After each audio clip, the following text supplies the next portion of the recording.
बैठिए बैठिए भैया। नमस्ते। नमस्ते नमस्ते। नमस्ते भैया। भैया नमस्ते। जय हिंद जय हिंद। बैठिए। तो आज से फिर आपको थोड़ा लेट छुट्टी मिलेगा। आमतौर पे आप 11 बजे छूट जाते थे, पर अभी क्या है कि नहीं नहीं, कल भी क्लास है मेरी। परसों भी क्लास है। हाँ जी। अच्छा, हवा बना दिए। ऐसी हवा क्या बनानी। हाँ, अच्छी बात है। अच्छा, ऐसा कह रहे थे। अच्छा अच्छा। चलिए। तो सभी को गुड मॉर्निंग, नमस्ते जो लोग ऑनलाइन देख रहे हैं। और हम लोग जहाँ थे क्लास को सीधे आगे बढ़ाते हैं और बायोलॉजी के अंतिम सोपान की तरफ बढ़ रहे हैं। 5 या 6 क्लासेस और बची हैं बायोलॉजी की, जिसमें हम बॉटनी कवर करेंगे और थोड़ा सा एनिमल किंगडम या क्लासिफिकेशन के बारे में बात करेंगे। तो अच्छा अच्छा, जैसा आप कह दो। हाँ? आपकी बायोलॉजी ज़्यादा जरूरी है, हमारा जाना जरूरी नहीं है ना। ठीक। हाँ हाँ। कौन आया? एक एक महीना हो गया मुझे। चलिए। हम्म। तब यहाँ पे लिखा पड़ी रहती है ना। हाँ जी। कल चले जाएं। सही बताना। ये ये भाई साहब कह रहे कल आप चले जाओ। अच्छा। अच्छा व्यक्ति है।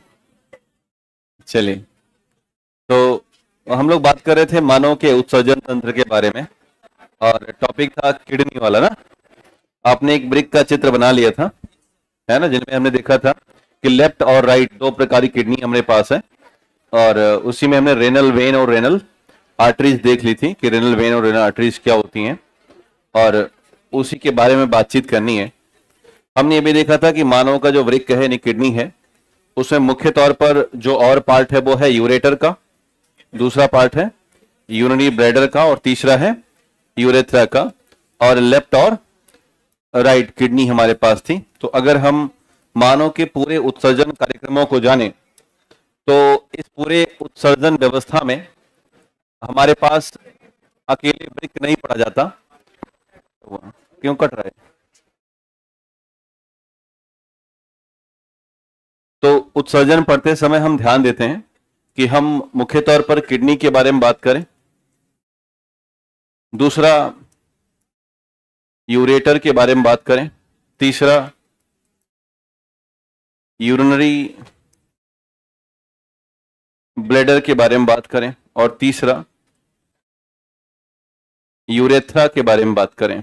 तो ये एक कंप्लीट सिस्टम बन पाता है, जिनमें से मेन जो हमें पढ़ना होता है वो है हमारी किडनी यानी हमारा ब्रिक। तो अपनी कॉपी में 3 4 नाम एक साथ लिखिएगा, नंबर 1 2 3 4 करके, कि पूरा जो सिस्टम है उस सर्जन का, वो नंबर 1 पर किडनी है, नंबर 2 पर यूरेटर है, नंबर 3 पर यूरिनरी ब्लैडर है, और नंबर 4 पर यूरेथ्रा है, जिसे हिंदी भाषा में हम मूत्र मार्ग या मूत्र नलिका के तौर पर जानते हैं। यूरिनरी ब्लैडर को हम मूत्राशय कहते हैं, और यूरेटर को हम सॉरी, मूत्र मार्ग यहां नहीं होगा, मूत्र नलिका होगा, और ये है मूत्र मार्ग। और ऊपर का जो हिस्सा है उसे हमने ब्रिक के तौर पर माना है, यानी कि किडनी के तौर पर। मतलब कभी भी मेरे ये चित्र बनाने का मकसद ये है, कभी भी किडनी आप पढ़ेंगे तो अकेले किडनी नहीं पढ़ी जाती। किडनी के साथ साथ क्या क्या होगा? यूरेटर, यूरिनरी ब्लैडर और यूरेथ्रा। ये एक पूरा सेट मिलता है। जैसे आप बाजार में जाओ किडनी लेने, तो आपको अकेले किडनी नहीं मिलेगी, क्या मिलेगा? पूरा सेट मिलेगा किडनी का। जैसे कहते हैं ना भाई पूरा सामान लेना पड़ेगा आपको, कई बार ऐसा होता है कि कुकर का ढक्कन नहीं मिलेगा, पूरा कुकर मिलेगा, कि मिल जाता है? ऐसा मिल जाता है, बट इधर ऐसा नहीं है, अकेले किडनी ना मिलेगी, पूरा आपको सेट लेना पड़ेगा। तो हाँ जी। हाँ, एक जूता लेने जब नहीं मिलेगा ना, कहेंगे 2 जूता लीजिए। हाँ, कभी ऐसा किए हो क्या दुकान पे जाके? कि भैया हमारा एक जूता फट गया है, इसी में का दूसरा दे दो। कहेगा नहीं, पूरा सेट लेना पड़ेगा, 2 जूता आपको, नहीं तो हम एक कहाँ बेचेंगे। ऐसा कई बार दुकानदार कर देता है ना। तो खैर, इनमें से जो हमें बात करनी हमारी किडनी के बारे में। तो हमने देखा कि मुख्य तौर पर जो हमारा किडनी है वो 2 हिस्सों में था, एक लेफ्ट और राइट है। एक सब्जी होती है बीन्स की, जानते हो, तो सिर्फ बीन्स की सब्जी की तरह है ये। Good afternoon sir, BPSC batch Islampur हाट में आपसे मिलने आए हैं, पटना मिलने आए हैं। हाँ सर जी, आप रवि रंजन सिंह कहाँ है भाई? अच्छा अच्छा, तो पढ़ो, अभी मिल लेंगे, है ना, जल्दी है क्या जाने की? हाँ लास्ट में मिले थे, अभी तो हम लोग मिल ही रहे हैं, ऐसे क्लास में मिल रहे हैं ना। अभी आप देखते रहो मुझे ऐसे ही, कैसा लग रहा है? हाँ जी, अच्छा लग रहा है। हाँ। हाँ? अच्छा, मैं अच्छा ही लगता हूँ, ऐसा लोग कहते हैं। हाँ जी। हाँ, तो कुछ समस्याएं हैं क्या भैया? नहीं, बचपन में बिलार लगते थे। हाँ, चलिए। तो अरे करने दो, ये नहीं करेंगे कौन करेगा फ्लर्ट, है ना। सब शानदार है। आप सब देखो, आप छात्र तो हो नहीं, आप सब हो अधिकारी। बस कई बार आपके अंदर पिशाची शक्ति आ जाती है ना। उन शक्तियों के वशीभूत होकर के आपस में आप युद्ध कर लेते हो, बाकी आप अधिकारी वाकई में हो। तो अब इधर भी ऐसे ही है, हालांकि इनके अंदर पिशाची शक्ति नहीं आती है ना। ये सब बड़े सज्जन लोग हैं। अच्छा, चुड़ैल आ जाती हैं? नहीं नहीं, ऐसा नहीं है, ये सब बहुत शानदार लोग हैं, आप ही लोग बदमाश हो। चलिए। अरे आप लोग संकटग्रस्त पानी उसमें सूची में आ गए हो, रेड लिस्ट में, है ना, क्रिटिकली इंडेंजर्ड प्राणी हो गए हो। तो हमारा जो किडनी है ये 2 है, और एक बीन्स की सब्जी, क्या कहना, अब बंद करो बात करना, इधर ध्यान दो।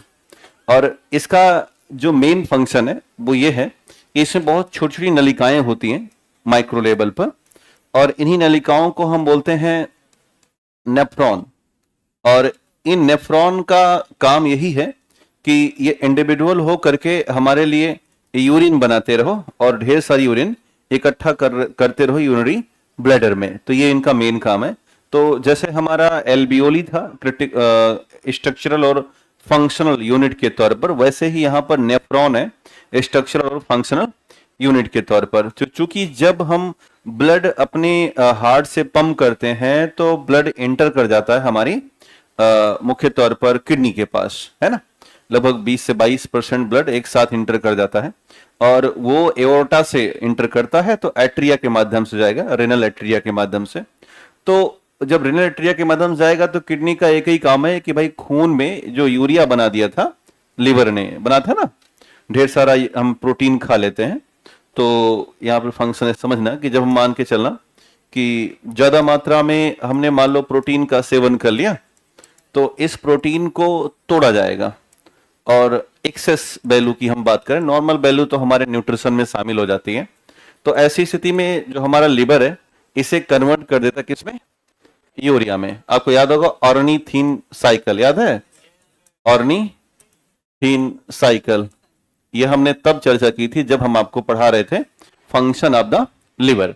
तो अब ये जो यूरिया बन गया ये अच्छी बात नहीं है, क्योंकि हम मनुष्यों में इसे बनना ही है आमतौर पर, क्योंकि हम मैक्सिमम प्रोटीन खा ही रहे होते हैं, नहीं खाते तब भी मिल ही जाता है मोटा मोटी कभी न कभी। तब ये यूरिया सीधे ब्लड में प्रवेश कर जाता है, और इस ब्लड में मौजूद यूरिया घूमता रहता है। ये एक चक्कर हो आता है हार्ट में भी, कोई टेंशन नहीं होता है इसे। अब ये जो ब्लड प्लस यूरिया है ये अब इंटर कर जाएगा कहां पर, किडनी में। तो किडनी का काम यह है कि अब इसे फिल्टर करना।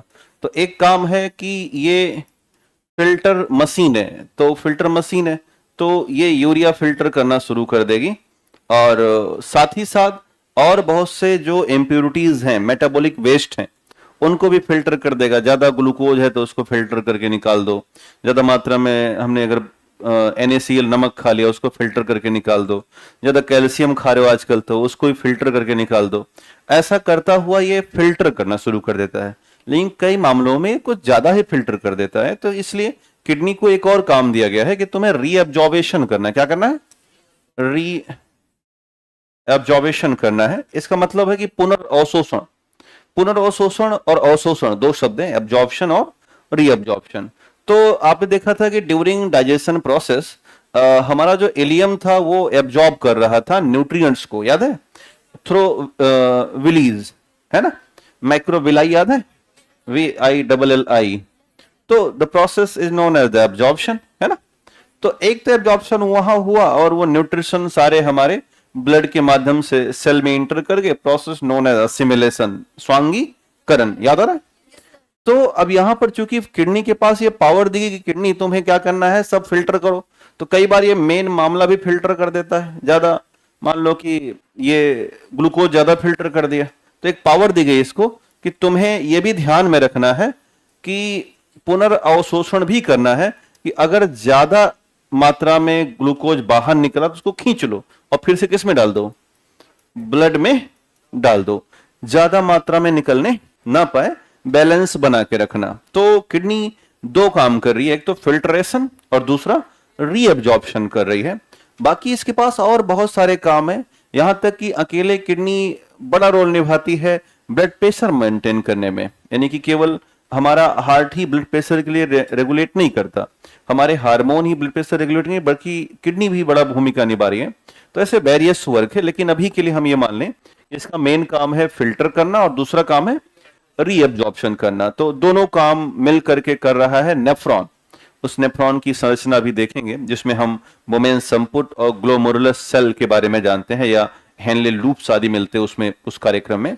तो ये सारा प्रोसेस है हमारा, ये दिन भर यही कर रहा है और तकरीबन 24 घंटे में 1800 ml तक मूत्र निकाल देता है। उसी मूत्र के रास्ते, यूरिन के रास्ते, ज्यादा मात्रा का पानी, urea, uric acid, sodium, potassium या ग्लूकोज, नमक आदि इत्यादि को यह बाहर कर रहा होता है।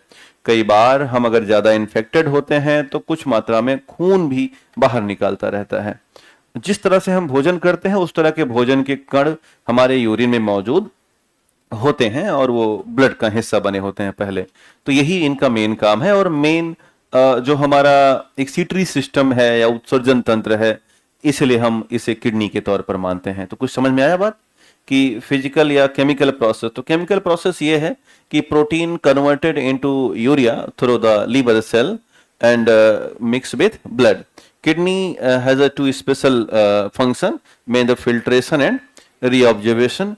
Filtration process filter the urea and other metabolic waste, and reabsorption process reabsorb the various nutrition for our growth and development. क्योंकि अगर सोचो कि reabsorption process नहीं होती इसके पास, तो ये फिल्टर के चक्कर में मेन मामला भी फिल्टर कर देती। कई बार चूंकि इसको नॉलेज नहीं होता क्या फिल्टर करना और क्या नहीं करना, तो कई बार ये ऐसा कर देती और फिर हम ज्यादा खाते और कम हमें ग्रोथ एंड डेवलपमेंट मिल पाता। इसलिए इसको एक और प्रोसेस दी गई, रीएब्जॉर्बेशन प्रोसेस। तो कुछ क्लियर हो गया ना। तो लिखिएगा हमारी किडनी, देखिए हमारी किडनी लाल भूरे रंग में, हमारी किडनी लाल भूरे रंग में, हमारी किडनी लाल भूरे रंग में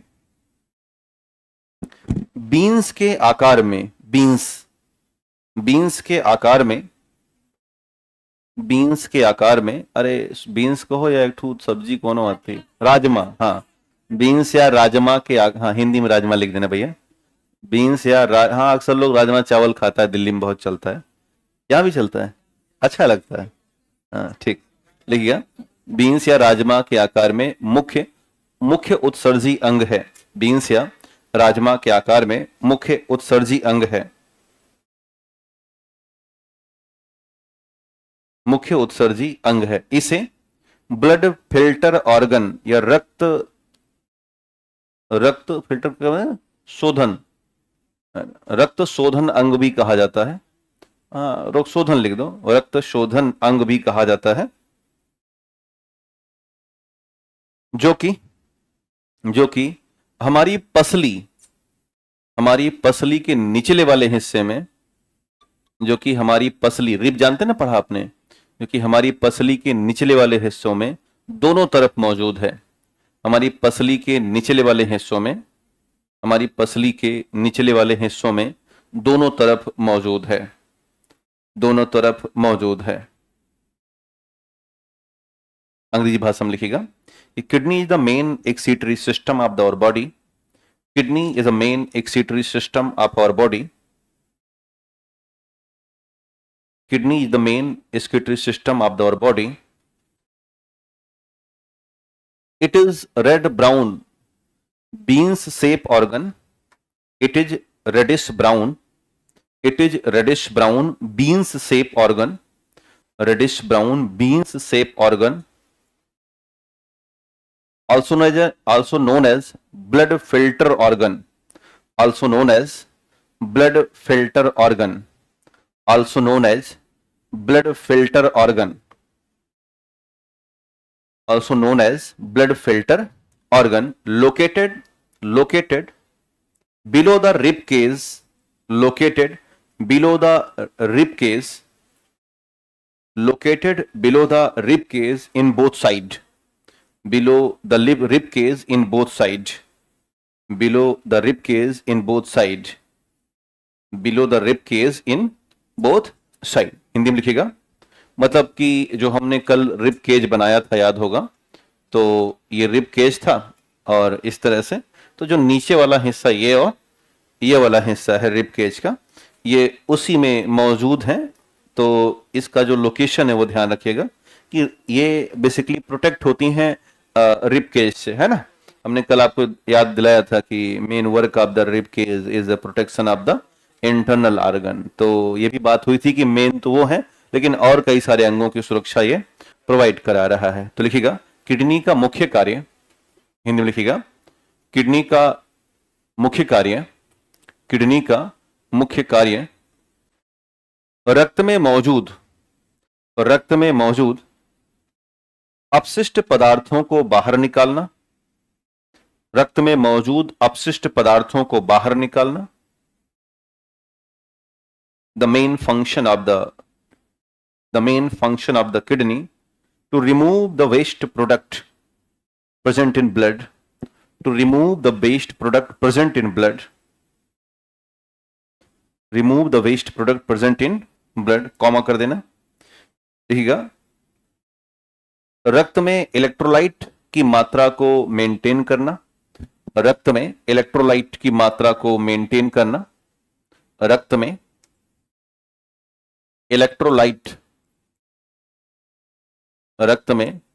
इलेक्ट्रोलाइट की मात्रा को मेंटेन करना. अंग्रेजी में लिखिएगा कॉमा करके, टू मेंटेन इलेक्ट्रोलाइट बैलेंस या to maintain electrolyte amount in blood. To maintain electrolyte amount in blood. Electrolyte मात्रा को बनाए रखना. फिर कॉमा करेगा मेंटेन ब्लड प्रेशर. देखिएगा रक्तदाब को नियंत्रित करना. मेंटेन ब्लड प्रेशर, रक्तदाब को नियंत्रित करना. मेंटेन ब्लड प्रेशर या रक्तदाब को नियंत्रित करना. नीचे नोट डाल दीजिएगा. तो 3 काम समझ में आया. एक तो इलेक्ट्रोलाइट, और दूसरा ब्लड प्रेशर, और तीसरा मेन काम है वो है वेस्ट मटेरियल को बाहर निकालना. नीचे नोट डाल दीजिएगा. देखिए हमारी किडनी 12 सेंटीमीटर लंबी, 6 सेंटीमीटर मोटी, 6 सेंटीमीटर चौड़ी, 12 सेंटीमीटर लंबी, 6 सेंटीमीटर चौड़ी और 3 सेंटीमीटर मोटी है. अंग्रेजी लिख लीजिएगा. जो लेंथ है वो 12 सेंटीमीटर है और वाइड है ये 6 सेंटीमीटर और थिक है 3 सेंटीमीटर. 12, 6 और 3 में होगा. 12, 6 और 3. तो ये लेंथ है, ये वाइड है और ये थिकनेस है. लेंथ, वाइड और थिकनेस. हमने आपको वेट तो लिखाया शायद किडनी का. नहीं बोलना बहुत आसान नहीं होता. मैंने परस्पर लिखा है, कई अंगों का लिखा है. तो कितना लिखा है? 1400 ग्राम. लिख बोले 1400 ग्राम, है ना. बहुत अध्ययन कर रहे हो. और अच्छा, कैसे क्षमता होती है कि गलत बोलते हो, इतना तेज बोल लेते हो, हैं?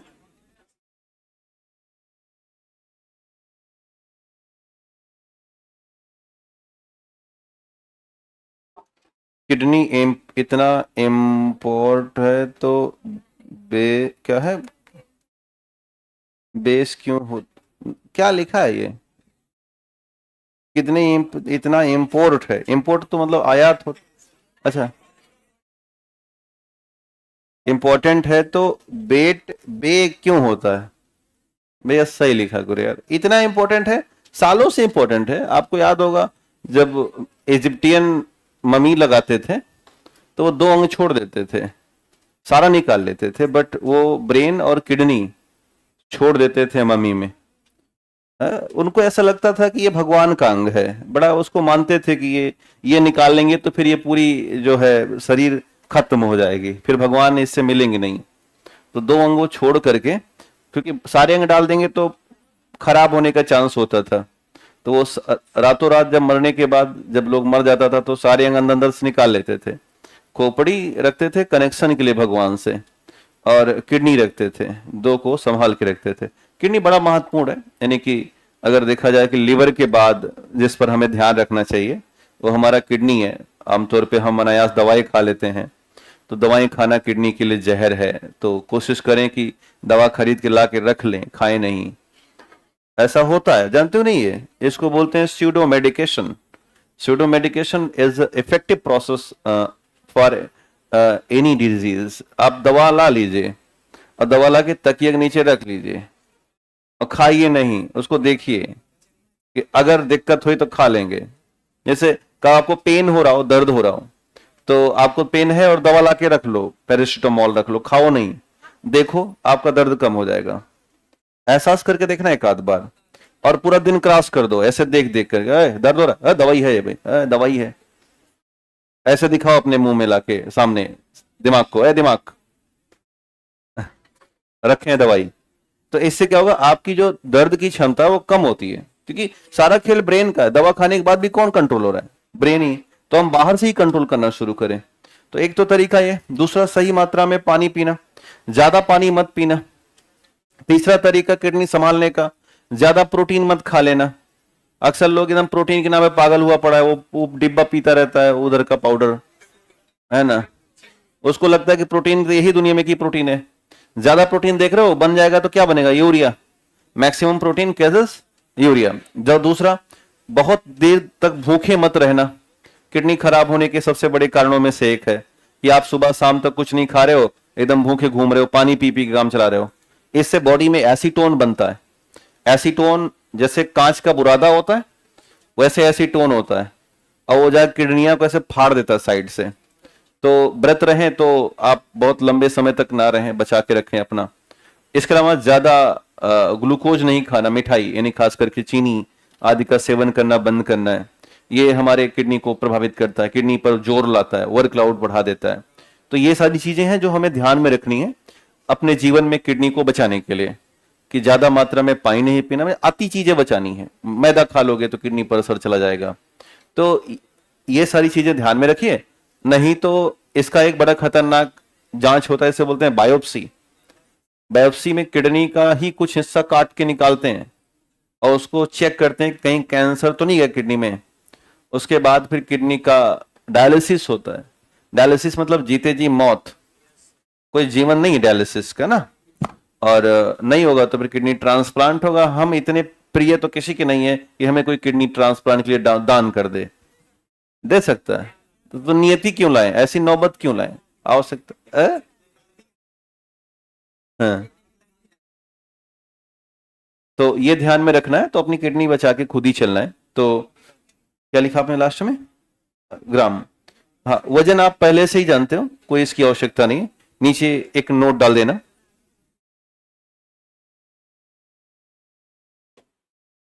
यहां पर इस चित्र को थोड़ा सा देखने की कोशिश करना।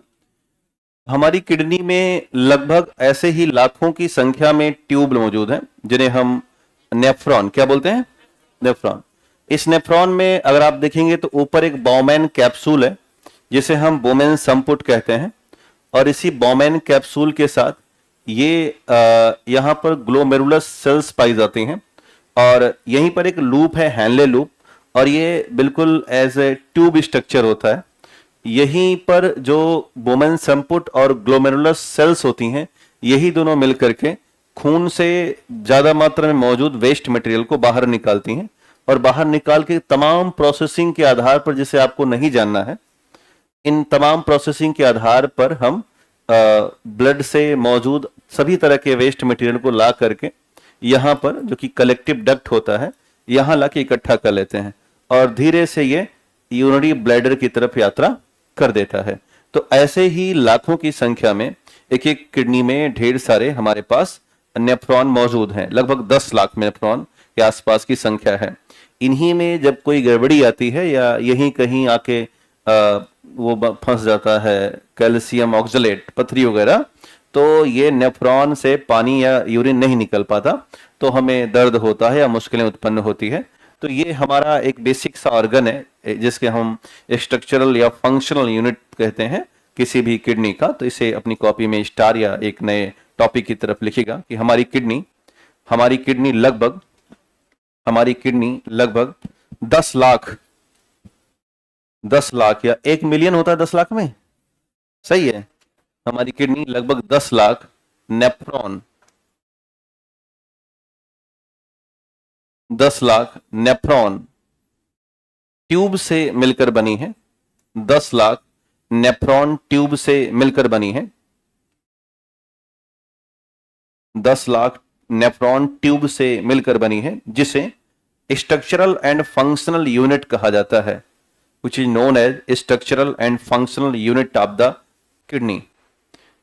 देखिएगा, our kidney made with 1 million nephron tube, 1 million nephron tube, which is known as structural and functional unit of the kidney। देखिए, जिसे क्रियात्मक और संरचनात्मक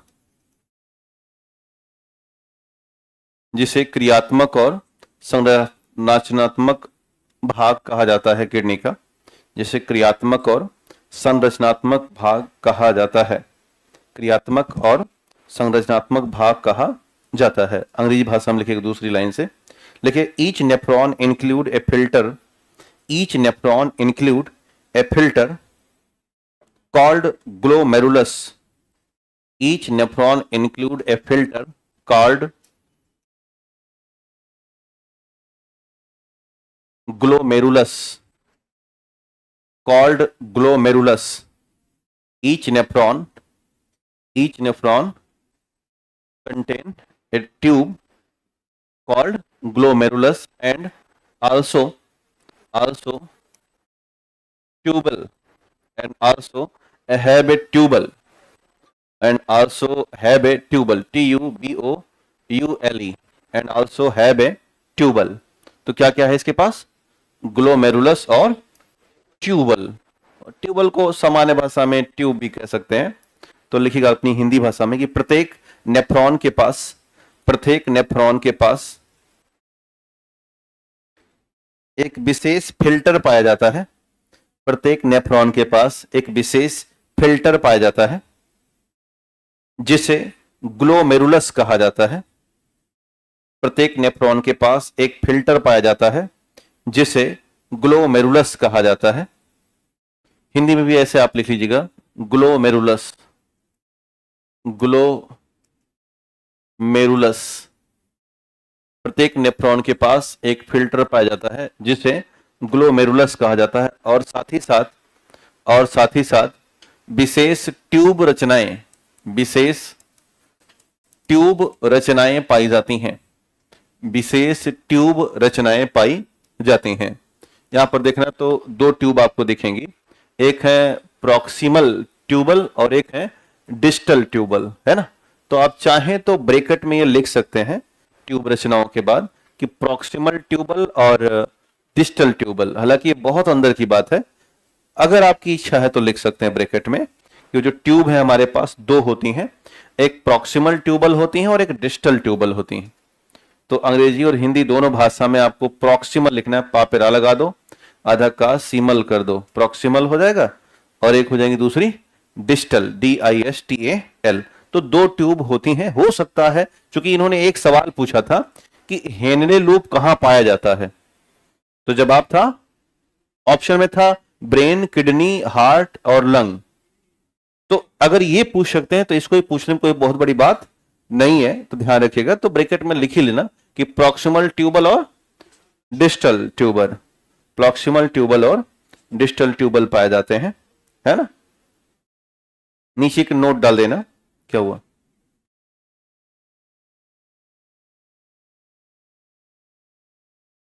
नहीं, बात करता है। हाँ हाँ, हार्ट से ब्लड, ध्यान देना, ब्लड जो है हार्ट से किडनी में आता है, तो हार्ट से निकलेगा कहां से, एओर्टा से, और कहां पहुंचेगा, क्योंकि एंट्री इसकी कहां से होगी, आर्टरी से होगी, और एग्जिट कहां से होगा, वेन्स से होगा, है ना। ये बात अभी लिखा दूंगा, नीचे नोट डाल देना।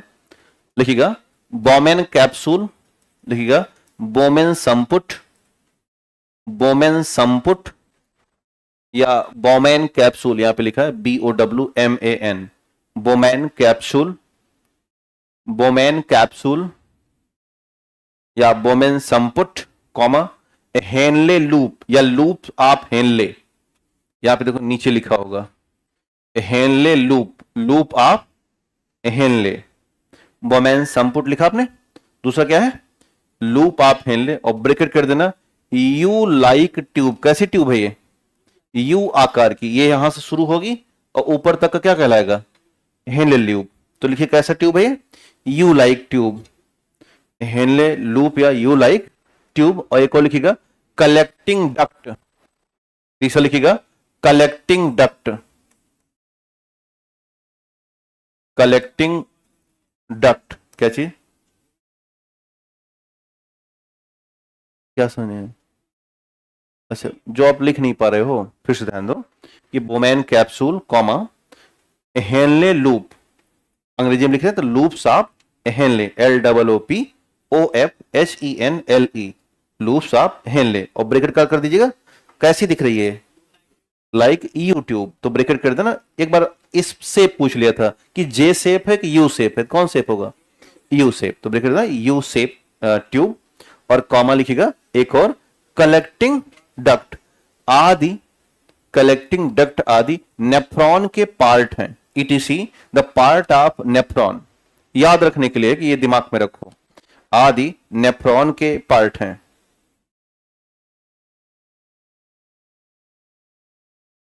नेफ्रॉन के पार्ट हैं। नीचे की और नोट डाल देना, लिखिएगा, लिखिए the glomerulus filter,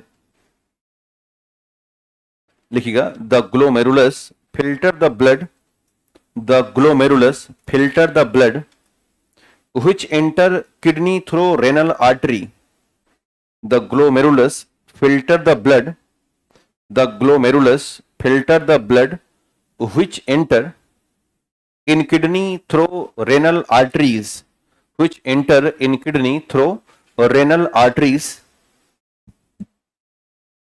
and leave through renal veins, which enter in kidney through renal arteries,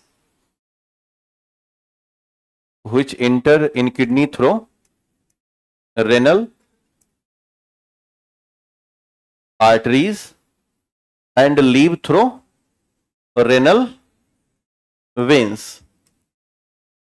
तो हिंदी में लिखिएगा, लिखिएगा ग्लोमेरुलस, ग्लोमेरुलस जिस रक्त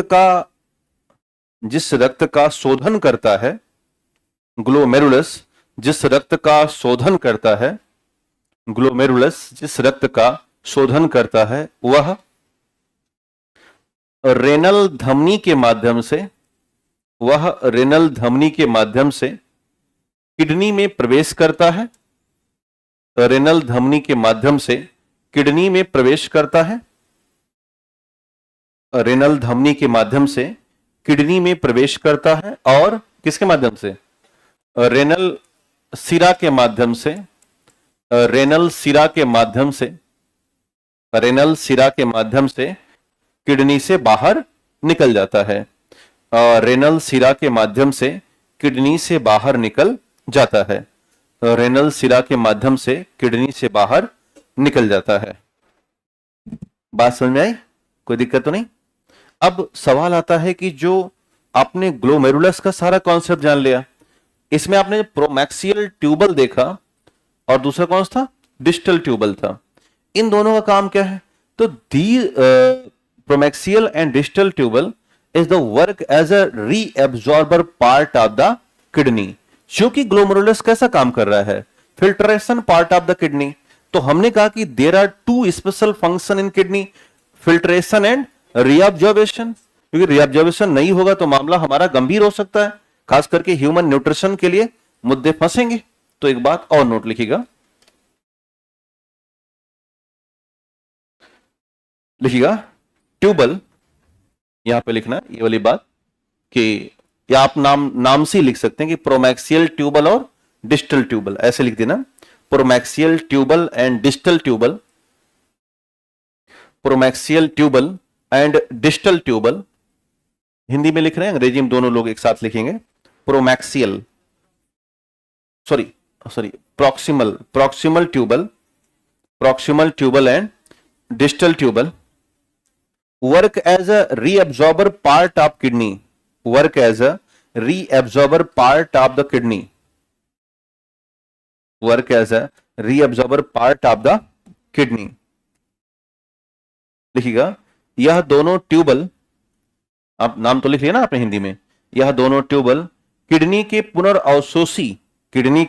पुनर्अवशोषी भाग के रूप में कार्य करते हैं, किडनी के पुनर्अवशेषी भाग के रूप में कार्य करते हैं, किडनी के पुनर्अवशेषी भाग के रूप में कार्य करते हैं, किडनी के पुनर्अवशेषी भाग के रूप में कार्य करते हैं।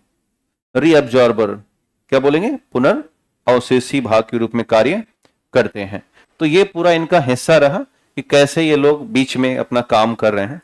तो हमें देखा किडनी के फंक्शनिंग में दो हिस्से हैं, एक तो इसका केमिकल मामला है और दूसरा इसका फिजिकल है। ध्यान देना कि अगर हम किडनी के फंक्शन को समझने की कोशिश करें अपनी भाषा में, तो एक तो इसमें जो केमिकल मामला यह है कि केमिकल पार्ट कि किडनी में जो ब्लड एंटर कर रहा है उसमें जो हमारा लीवर है ये कन्वर्ट कर रहा है प्रोटीन किसमें, प्रोटीन कन्वर्ट कर रहा है यूरिया में, और यूरिया किससे मिल जा रही है, ब्लड में मिल जा रही है। तो वास्तव में ये एक ग्राफ मेंटेन हो रहा है या एक प्लॉट मेंटेन हो रहा है, किसके लिए, किडनी के लिए। क्योंकि जब तक यूरिया बनेगा ही नहीं तो किडनी कोई काम नहीं है।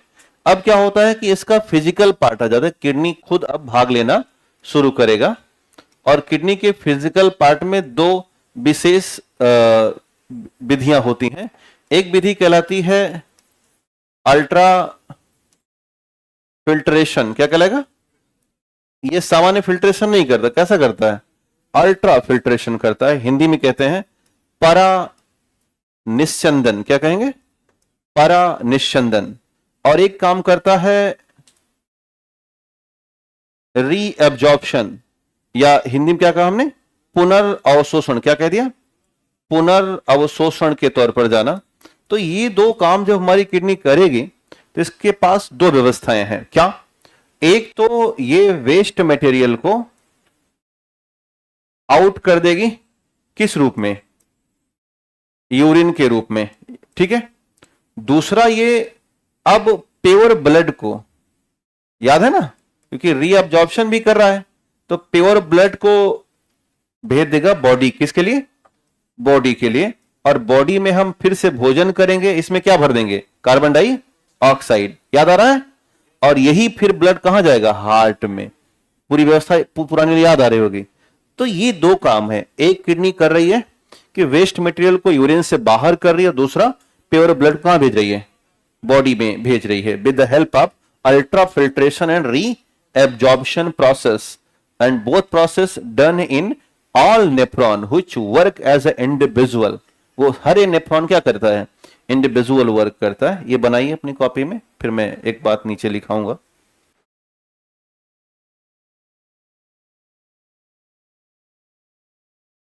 केमिकल पार्ट है, तो केमिकल पार्ट में हमारे लिए यूरिया बन रहा है किडनी के लिए।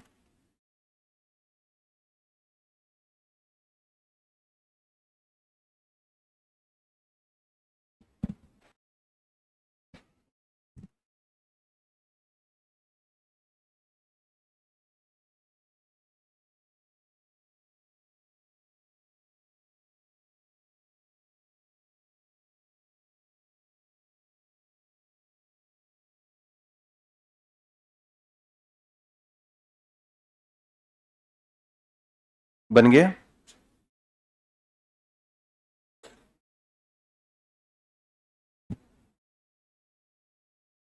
कल आप लोग टेस्ट दिए थे आके? कैसी हालात थी? कितने लोगों ने अच्छा महसूस किया? 2 ही लोग महसूस किए, इधर कोई महसूस ही नहीं किया। संवेदनाएं खत्म हो गई। जो हमने 5वें इनपुट ऑर्गन पढ़ाए थे सब बंद हो गए। आंख, कान, नाक, गला, जीवा, त्वचा, कुछ नहीं बोला। अच्छी बात।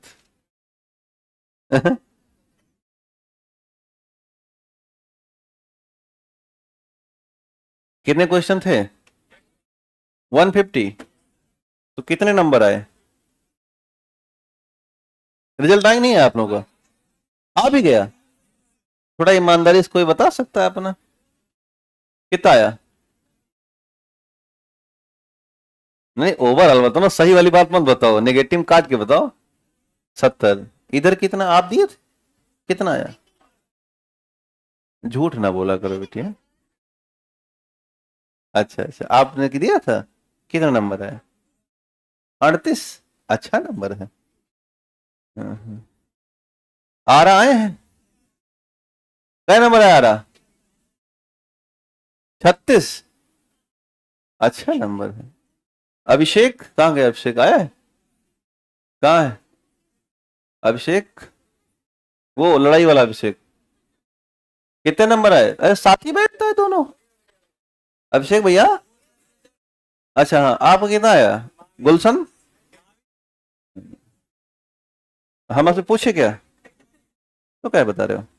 नहीं दिए थे? अच्छा, वो आए थे भैया उधर।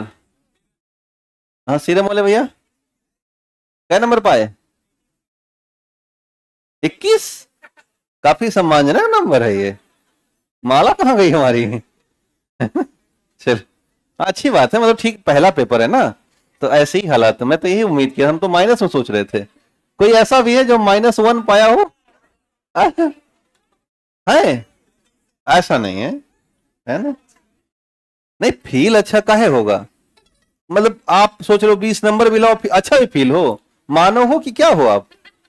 कुछ दुख दर्द रह गया जीवन में कि सब खत्म हो गया है? अच्छा, लिख रहा है कि हमें मैसेज आया, रात से ही मैसेज शुरू हो गए कि सर मोटिवेट करिए, बहुत फील नहीं महसूस हो रहा है। हाँ। और हमने कितना नंबर पाया? कह रहा है 21 नंबर पाए हैं। हमने कहा तुम 3 दिन नहीं महसूस अच्छा करोगे। भाई, मानव होने के नाते गलती किए हो आप ना, तो फील कौन करेगा? हम करने जाएंगे? ठीक। कितना नंबर रहा इनका? आपने दिया था टेस्ट पेपर में? कितना नंबर रहा? अभी देखे नहीं हो, कल देख के बताना, लेकिन सबके साथ। नहीं, कितना है बताओ? 12? अच्छा, उससे भी कम है? 22? अच्छा चलिए, आपने दिया था? कितना नंबर पाए हो? 9? है तो बहुत नंबर पा रहे हैं सब भाई। नहीं बताओगे तो मैं तो यही बोल दूंगा ना। हाँ, वो आप दिए थे ये वाली? हाँ हाँ। 42? तालियां। अच्छी बात है। 42 कोई ताली नहीं बजा, सोचो अच्छा नंबर नहीं है ये, है ना? आप दोनों लोग दिए थे? ये जो दोनों मुस्कुरा रहे हो। नहीं, ब्लू कलर के जो पहनी हुई थी। हाँ हाँ, आप कितने नंबर पाए? 80? 80 नंबर पा गए? 90? अरे बहुत सामान्य नंबर है ये। Nice, very nice. 19? हमसे 90? अच्छा, not good, very bad number. अच्छा, जो भी पाए अच्छा पाए हो।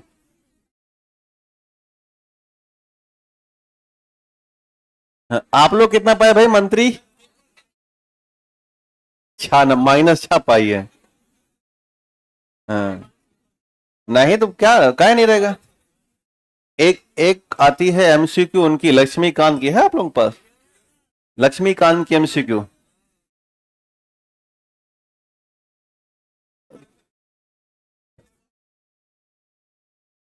अच्छी है हमारे हिसाब से। लक्ष्मीकांत प्यारेलाल बहुत पढ़ता है, लोग मैं देखा हूं, पता नहीं अच्छी है कि नहीं, मुझे क्या पता, मैं तो पढ़ता नहीं। इधर ही अच्छा अच्छा नंबर पाया है, 89 नंबर लाया, बताओ, अब तो ये कुछ भी लिख सकता है। घर में बैठ के ला रहा 99 ला रहा है। हाँ चलिए लिखिएगा, हेडिंग लिखिएगा, work function of the our break sorry our kidney लिखिएगा। हाँ उसके बाद बॉडी में जाएगा, लिखिएगा साफ होगा खून तब तो जाएगा ना काम के लिए, बिना साफ सफाई कैसे जा सकता है। लिखिएगा work function of our kidney. लिखिएगा नंबर 1 फिल्ट्रेशन प्रोसेस। लिखिए पहला काम निस्यंदन प्रक्रिया या फिल्ट्रेशन प्रोसेस। लिखिएगा heading work function of our kidney. लिखिए work function of our kidney. देखिए नंबर 1 फिल्ट्रेशन या निस्यंदन। देखिएगा फिल्ट्रेशन या निस्यंदन, मुख्य तौर पर ये फिल्टर करते हैं किसका किसका, यूरिया का। लिखिए नंबर 1 फिल्टर ऑफ यूरिया। किससे बना है ये, प्रोटीन के ब्रेकडाउन से, प्रोटीन के विघटन से क्या मिलता है, यूरिया। दूसरा फिल्टर करती है ये यूरिक एसिड। क्या करेगी, यूरिक एसिड। ये कहां से मिलता है, जो न्यूक्लिक अम्ल होते हैं इनके ब्रेकडाउन से। लिखिए ब्रेकडाउन ऑफ न्यूक्लिक एसिड। और ये करता है मेटाबॉलिक वेस्ट। 3 काम कर रहा है, यूरिया को बाहर निकाल रहा है, दूसरा यूरिक एसिड को बाहर निकाल रहा है, और तीसरा जितने भी मेटाबॉलिक वेस्ट हैं। अब मेटाबॉलिक वेस्ट में आपने बहुत पहले ही जान लिया है कि बहुत सारी चीजें होती हैं।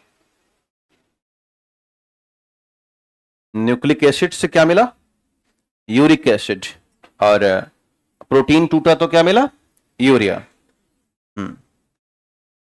इसके बाद दूसरा जो कार्य है वो है रीअब्जॉर्बेशन ऑफ न्यूट्रिएंट्स।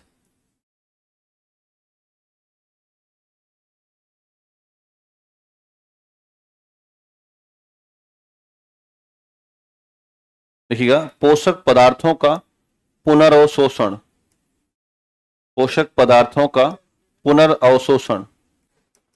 दूसरा काम लिखिएगा पोषक पदार्थों का पुनर्अवशोषण। दूसरा लिखिएगा दूसरा काम करती है पोषक पदार्थों का पुनर्अवशोषण, रीएब्जॉर्प्शन ऑफ न्यूट्रिएंट्स, पोषक पदार्थों का पुनर्अवशोषण।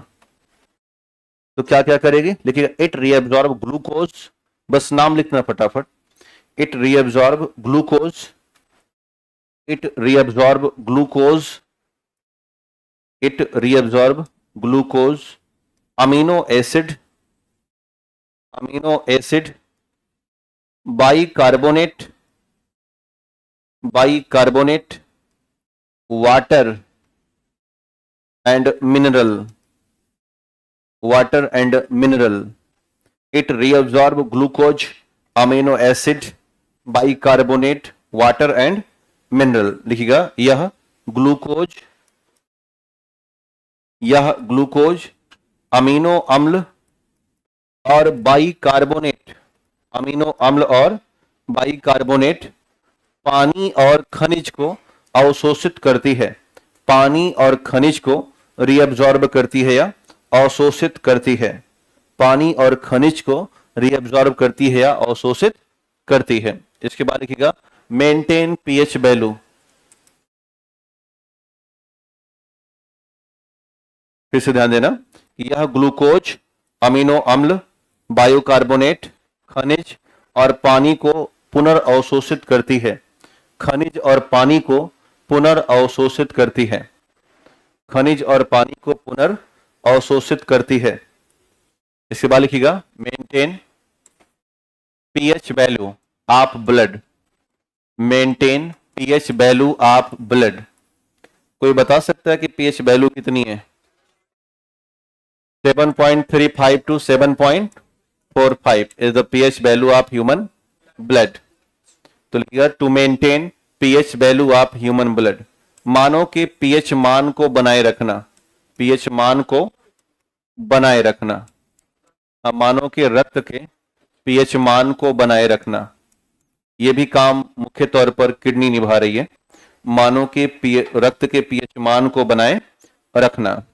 चौथा काम लिखिएगा, maintain BP, maintain blood pressure, मानव के रक्तदाब को नियमित करना या बनाकर रखना, मानव के रक्तदाब को नियमित रखना या बनाकर रखना, मानव के रक्तदाब को नियमित रखना या बनाकर रखना। इसके बाद लिखिएगा maintain electrolyte and water balance. एक और लास्ट काम लिखिएगा, मेंटेन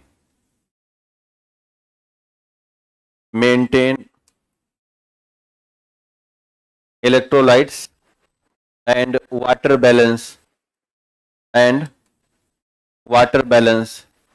विद्युत अपघट्य,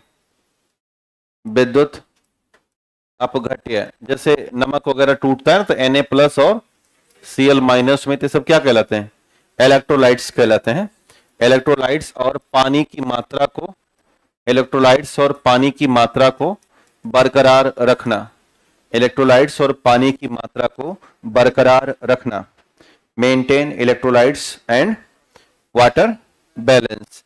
तो इतने सारे काम हैं। आई थिंक आपने इससे पहले केवल एक ही काम जाना होगा, और वो है साफ सफाई, यानी कि फिल्ट्रेशन ऑफ यूरिन या ब्लड। यूरिन की क्या फिल्ट्रेशन होना, वो तो गंदा ही है।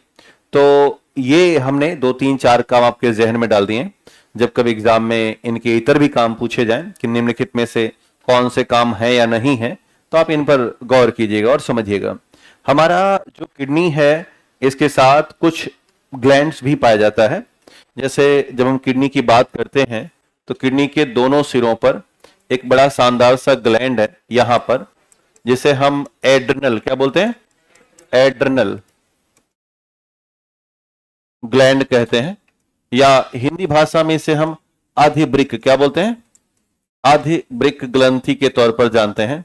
कुछ ऐसे हार्मोन हैं जो या तो एड्रिनल ग्लैंड निकालता है, या कुछ ऐसे हार्मोन जो हमारा ब्रेन निकाल देता है, यानी मानव का मस्तिष्क। और खास करके जो हमारी पिट्यूटरी ग्लैंड है, यानी कि पिनियल ग्रंथि, सॉरी मास्टर ग्रंथि, याद है? एडजेसेंट पॉइंट ऑफ हाइपोथैलेमस, याद है? जिसे हम बोलते हैं पिट्यूटरी ग्लैंड।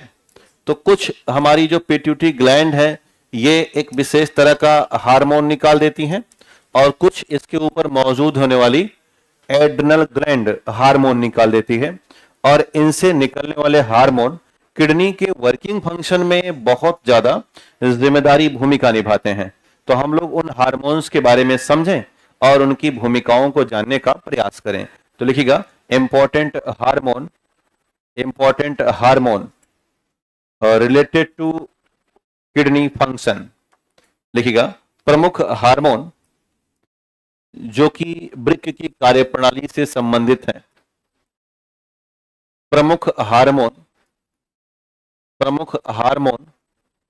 जो कि वृक्क की कार्यप्रणाली से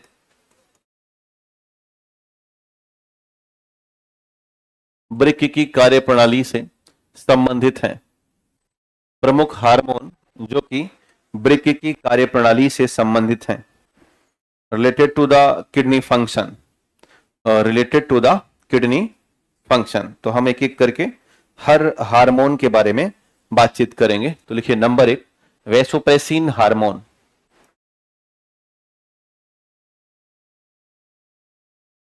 क्या कहीं मिला है? ये मिला है ना? चाय काफी याद आ रही है?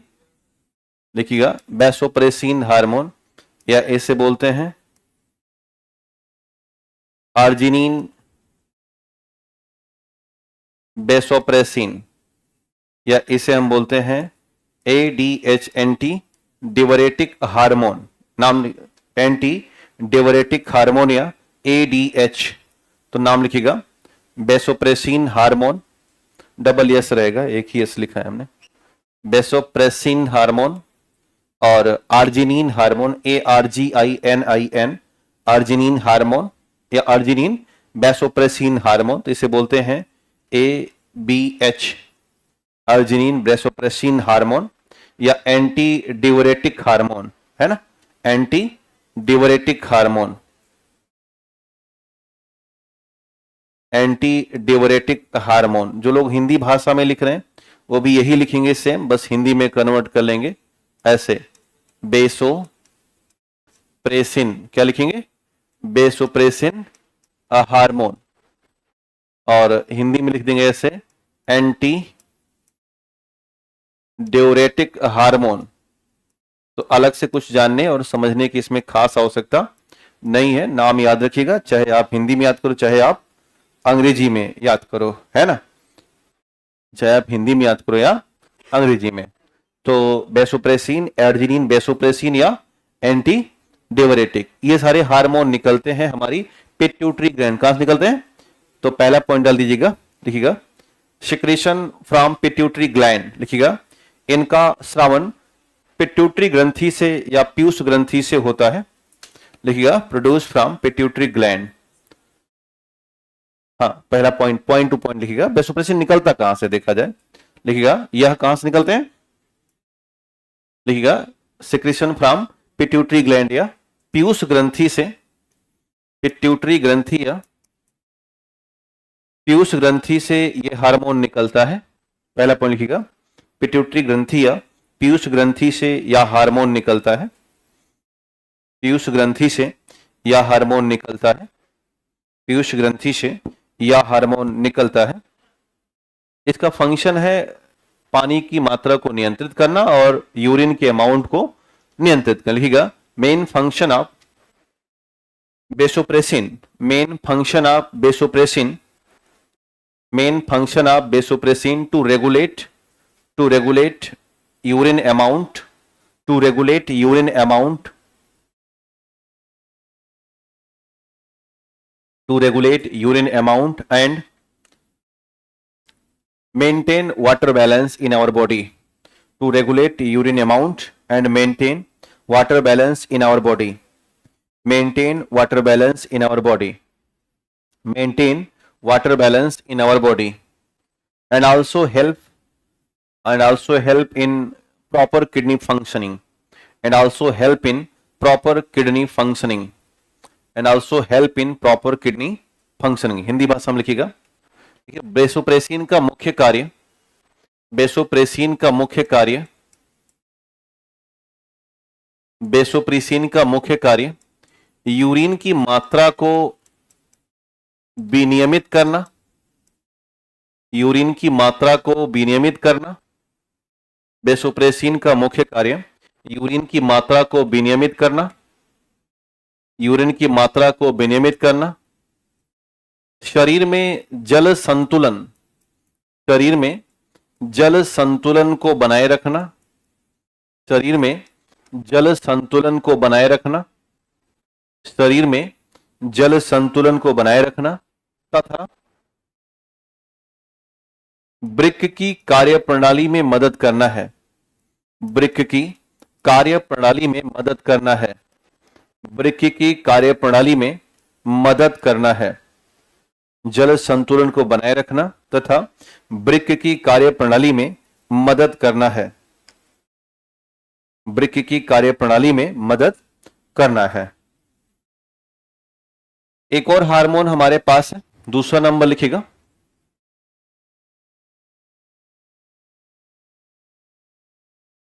एल्डोस्टेरॉन।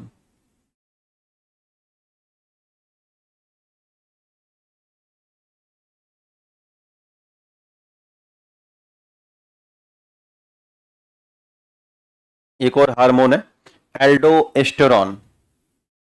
ये यहां पर होता है, जो फिगर हमने भी बनाया आपके लिए किडनी वाला। तो इसका जो ये एपिकल एरिया है, टिप एरिया, यहां पर एक ग्लैंड है, उसका नाम है एड्रिनल। क्या नाम है? एड्रिनल ग्रंथि या एड्रिनल ग्लैंड नाम है, जिसे हम हिंदी में कहते हैं अधिवृक्क। क्या बोलेंगे?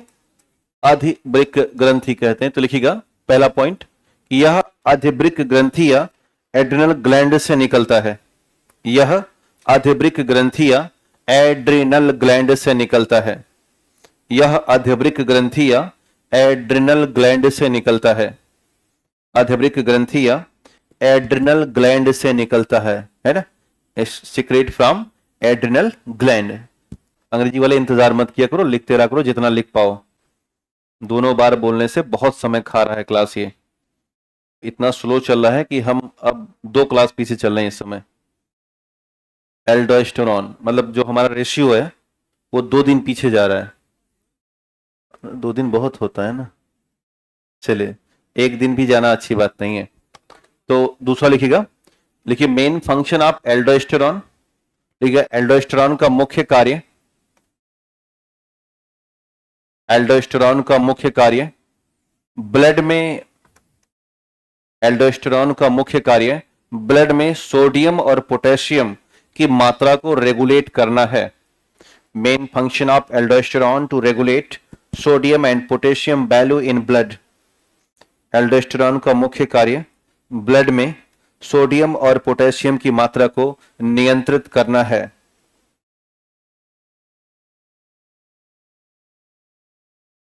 सोडियम और पोटेशियम की मात्रा को नियंत्रित करना है। सोडियम और पोटेशियम की मात्रा को नियंत्रित करना है।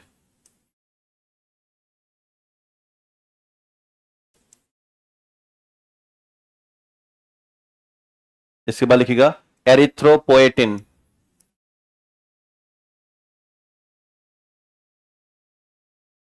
क्या आपने कभी एरिथ्रोसाइट के बारे में सुना है? What is this?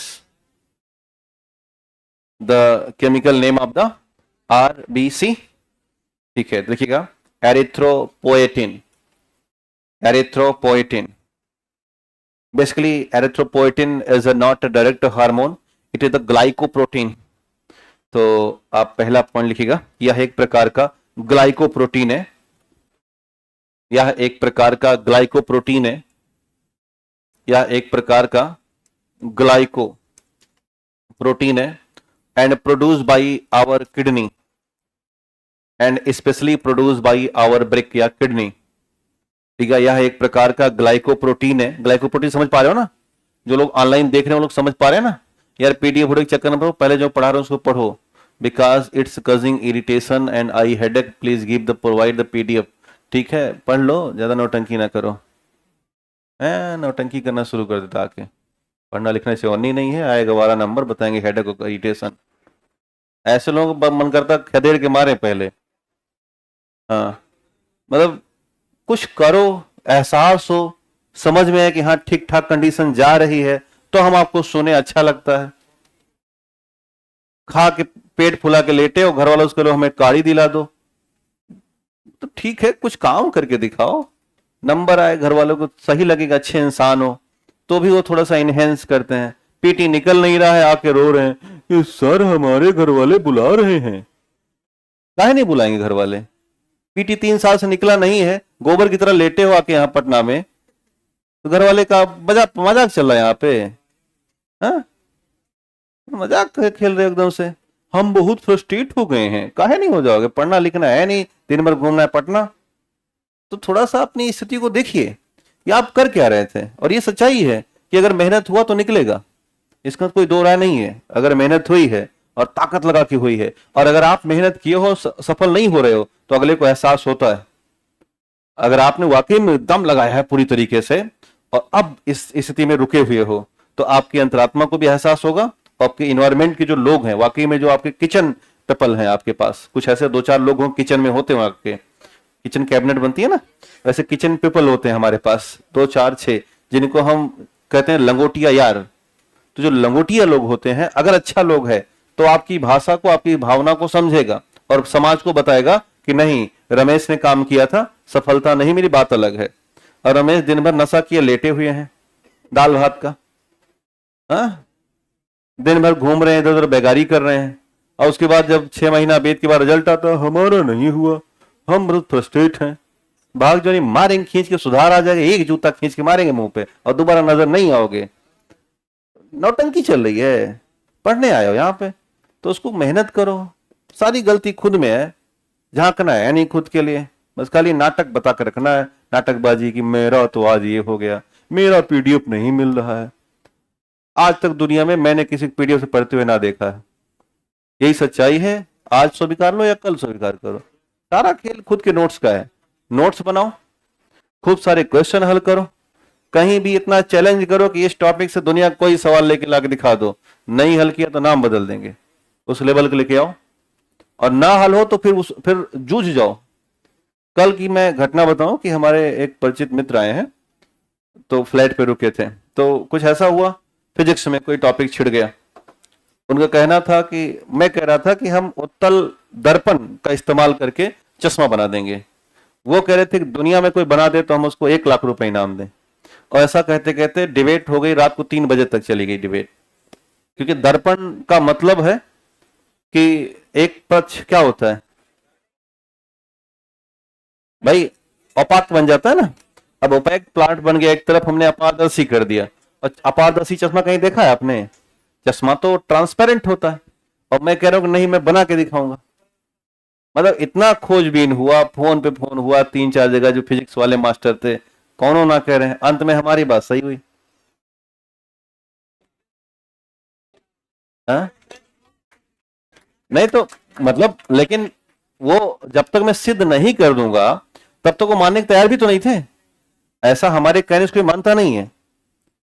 विशेष परिस्थितियों में ऐसा होता है कि जो ठंडा गर्म का चश्मा धूप छांव का है, महंगा वाला चश्मा वाकई में उत्तल दर्पण के आधार पे ही बनाए जाते हैं। पहले उत्तल दर्पण लिया जाएगा, उसको लेंस में कन्वर्ट किया जाएगा, तो बनता है धूप छांव का चश्मा। और ऐसा लेंस जिसमें कोई पावर नहीं होगी। तो कहने का ऐसा है कि अगर सवाल नहीं बना आपके पास तो जूझ जाओ उस दिन, फिर रात दिन कोई मतलब ही नहीं है, क्या रात क्या दिन, हमें आज ही करना है, इसको अभी दिखाना है, इसलिए हम आए हैं। और नहीं हे भैया रखा, खाना बनाने का टाइम हो गया, चलो खाना खाया जा, कहां गया मसाला, सब्जी मसाला गायब है। हा? नहीं वो बात अलग है इत्तेफाक की, 1 लाख ऐसे मतलब मजाक मजाक बोलता रहता है आदमी, कौन दे देता है क्या, ऐसा कुछ होता नहीं है।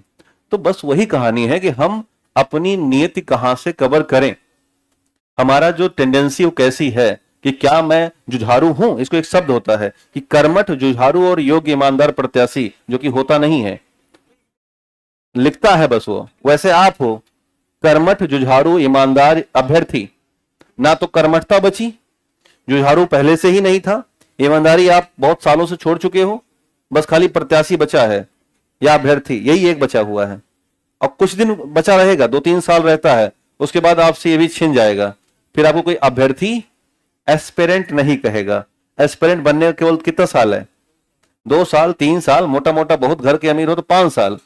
उसके बाद हो जाएगा शादी विवाह, बन जाओगे दुल्हा, पति पत्नी, यही बनोगे। क्या बनता है इसके बाद? हस्बैंड, वाइफ, उसके बाद फादर, मदर, सब ऐसे बनेंगे। तो ये जो बनने के तरीके हैं ना, ये ऐसे ही है। अभी क्या हो, अभी अब एस्पिरेंट। तो ये फादर मदर बनने की कहानी है, ये बहुत लंबी चलेगी। तो कोशिश करो कि एस्पिरेंट बने रहो, तो जुझारू बनो। और कैसे बनो? निष्ठावान बनो, कर्मठ बनो, और लगे कि हां काम हो रहा है।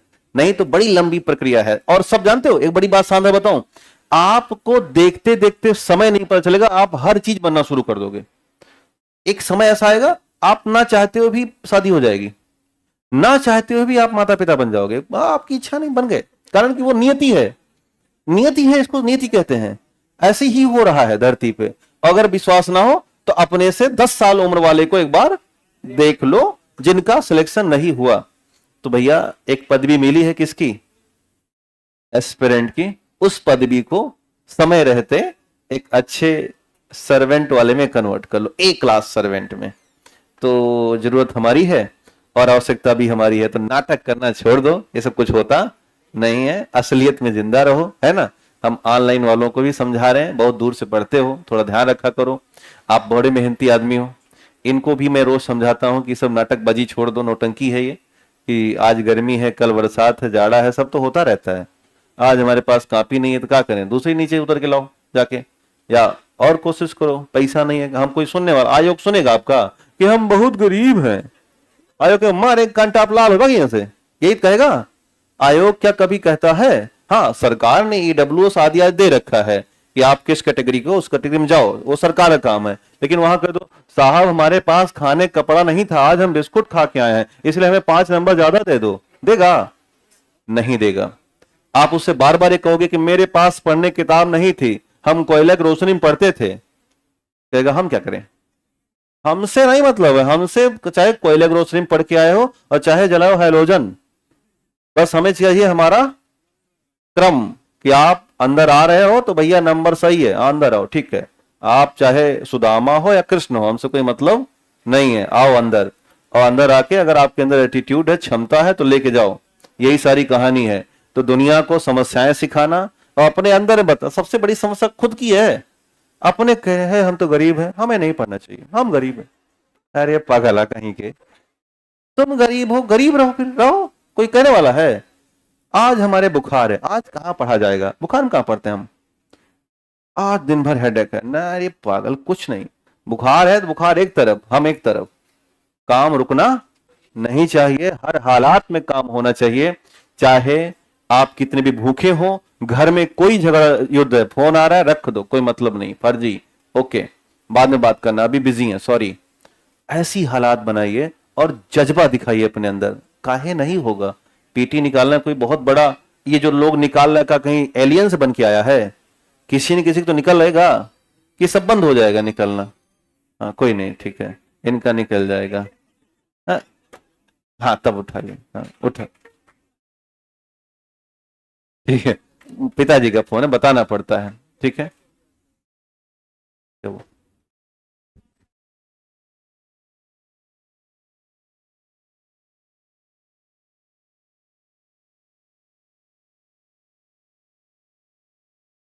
चलिए, क्या लिखा आपने, एरिथ्रोपोएटिन, ठीक, यही पे समाप्त हुआ नाटकबाजी। सब बताओ, मैं गलत बोल रहा हूं क्या, एक शब्द गलत नहीं है, केवल दुनिया का नाटक लेके चल रहे हैं हम। जाके बैठो और अगली बार में ध्यान देना, ये जो 12-22 पाए के झूम रहे हो ना, अगली बार कम से कम कितना होना चाहिए, 100 नहीं, 50 नहीं, इतना भी गिरो मत, 100। कुछ भी हो, हमसे कोई मतलब नहीं है। नेगेटिव मार्किंग से बचो थोड़ा, उसका एक ही तरीका नेगेटिव मार्किंग से बचने का कि कॉन्सेप्ट क्लियर करके आओ, ऊपर ऊपर मत पढ़ो, सतही ज्ञान से काम नहीं चलता है, ध्यान दो, अच्छे से काम करो। चलिए, तो ध्यान देना, एरिथ्रोपोइटिन, ये जो एरिथ्रोपोइटिन ये निकलता कहां से, हाँ ये निकलता है किडनी से, है ना। तो लिखिएगा, लिखिएगा, यह अस्थि मज्जा को प्रेरित करता है, यह अस्थि मज्जा को प्रेरित करता है, यह अस्थि मज्जा को प्रेरित करता है और आरबीसी के निर्माण में मदद करता है। अस्थि मज्जा को प्रेरित करता है और आरबीसी के निर्माण में मदद करता है। अस्थि मज्जा को लिखिएगा, it stimulate bone marrow, it stimulate bone marrow and help to formation of RBC, and help to formation of RBC. It stimulate bone marrow and help to formation of RBC.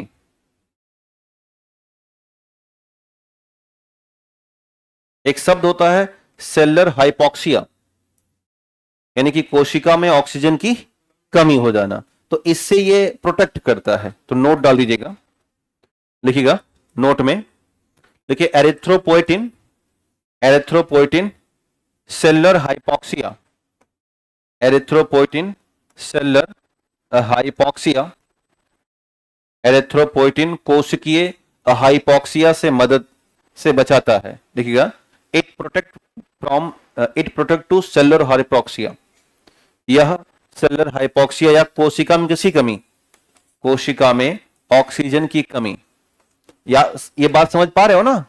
अगर आरबीसी होगा तो क्या आएगा उसके साथ, haemoglobin, और haemoglobin क्या करेगा, ऑक्सीजन को कैरी करेगा। तो इसलिए हमने क्या कहा इसे, सेलुलर हाइपोक्सिया। देखिएगा, it protect to cellular hypoxia, यह कोशिकीय हाइपोक्सिया से बचाव करता है, यह कोशिकीय हाइपोक्सिया से बचाव करता है। और ब्रैकेट कर देना, हाइपोक्सिया का मतलब है कोशिका में किसी कमी, ऑक्सीजन की कमी, कोशिका में ऑक्सीजन की कमी, कोशिका में ऑक्सीजन की कमी। सोचो कितना महत्वपूर्ण काम है। हमारी किडनी, अगर कहा जाए क्या किडनी ब्लड फॉर्मेशन और खास करके आरबीसी के निर्माण में मदद कर रही है, तो थोड़ा yes, with the help of the erythropoietin glycoprotein. नीचे एक और नोट डाल दीजिएगा, लिखिएगा हमारा यकृत भी एरिथ्रोपोइटिन उत्पन्न करता है। हमारा यकृत भी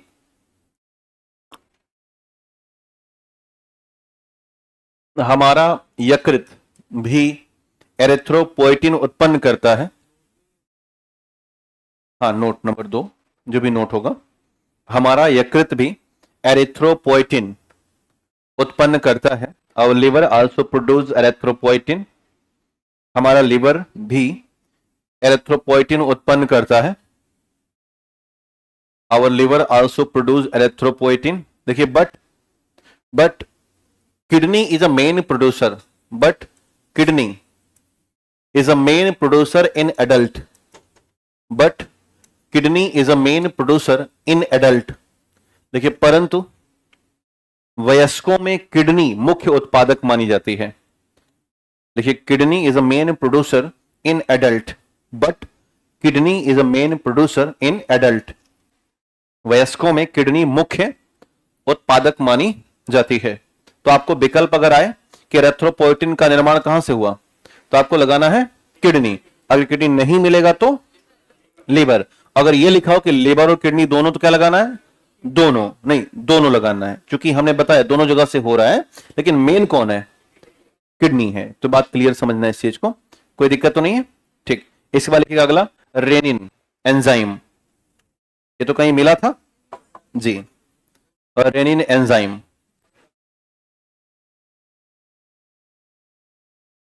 नेक्स्ट है रेनिन एंजाइम। सोचो कि कितना कुछ काम कर रही है किडनी। देखिएगा रेनिन एंजाइम, लीजिएगा रेनिन एंजाइम, देखिएगा रेनिन एंजाइम। ये भी निकल कहां से रहा है? Produce from our kidney. देखिएगा it produce from our kidney.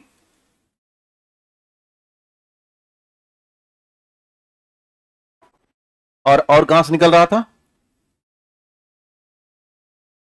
Stomach. भूल गए? स्टमक याद है ना? ठीक है, लिखिएगा it produce from kidney. Produce लिखिए, यह भी किडनी से निकलता है, यह भी किडनी से निकलता है। और ब्लड प्लाज्मा और लिम्फ की वैल्यू को मेंटेन करता है। ब्लड प्लाज्मा और लिम्फ की value, maintain blood plasma, maintain blood plasma and lymph. लिखिएगा यह रक्त प्लाज्मा और लिम्फ की मात्रा को विनियमित करता है। रक्त प्लाज्मा और लिम्फ की मात्रा को विनियमित करता है। रक्त प्लाज्मा और लिम्फ की मात्रा को विनियमित करता है। इसके बाद एक और लिखिए कैल्सिट्रॉल।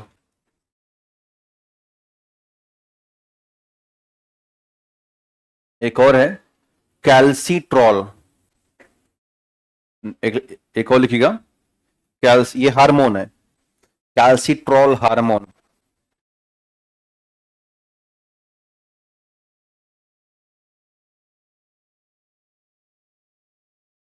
कैल्सिट्रॉल हार्मोन 3 जगह से निकलता है। इसका मेन प्रोड्यूसर है किडनी,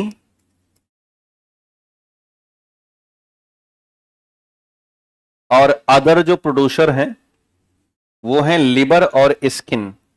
बना देना कि 3 जगह से निकलता है। मेन प्रोड्यूसर है किडनी, मुख्य उत्पादक, मुख्य उत्पादक किडनी है, और अन्य उत्पादक में यकृत और त्वचा है। अन्य उत्पादक में यकृत और त्वचा है। ब्रैकेट कर देना कि कैल्सिट्रॉल का मेन जो हार्मोन है, इसका मेन उत्पादक कौन है? किडनी है, और अन्य में लिवर और त्वचा से काम हो रहा है। पहला पॉइंट डाल दीजिएगा अगर लिख लिए हैं तो। देखिए यह हार्मोन विटामिन डी के द्वारा एक्टिव होता है। यह हार्मोन विटामिन डी के द्वारा एक्टिव होता है। अंग्रेजी लिखिएगा it activate with the help of vitamin D. It activate with the help of vitamin D. अच्छा, विटामिन डी काम क्या है? कैल्शियम और फास्फोरस को बढ़ाना या मेंटेन करके रखना। तो चूंकि विटामिन डी इसको एक्टिव कर रहा है, तो इसका भी काम क्या है? Increase the calcium and phosphorus value in our blood. तो लिखिएगा, इसका काम है कि ब्लड में कैल्शियम और फास्फोरस की मात्रा को बढ़ाना। Increase the value of calcium and phosphorus in blood. Calcium और फास्फोरस की मात्रा को बढ़ाना। कैल्शियम और फास्फोरस की मात्रा को बढ़ाना।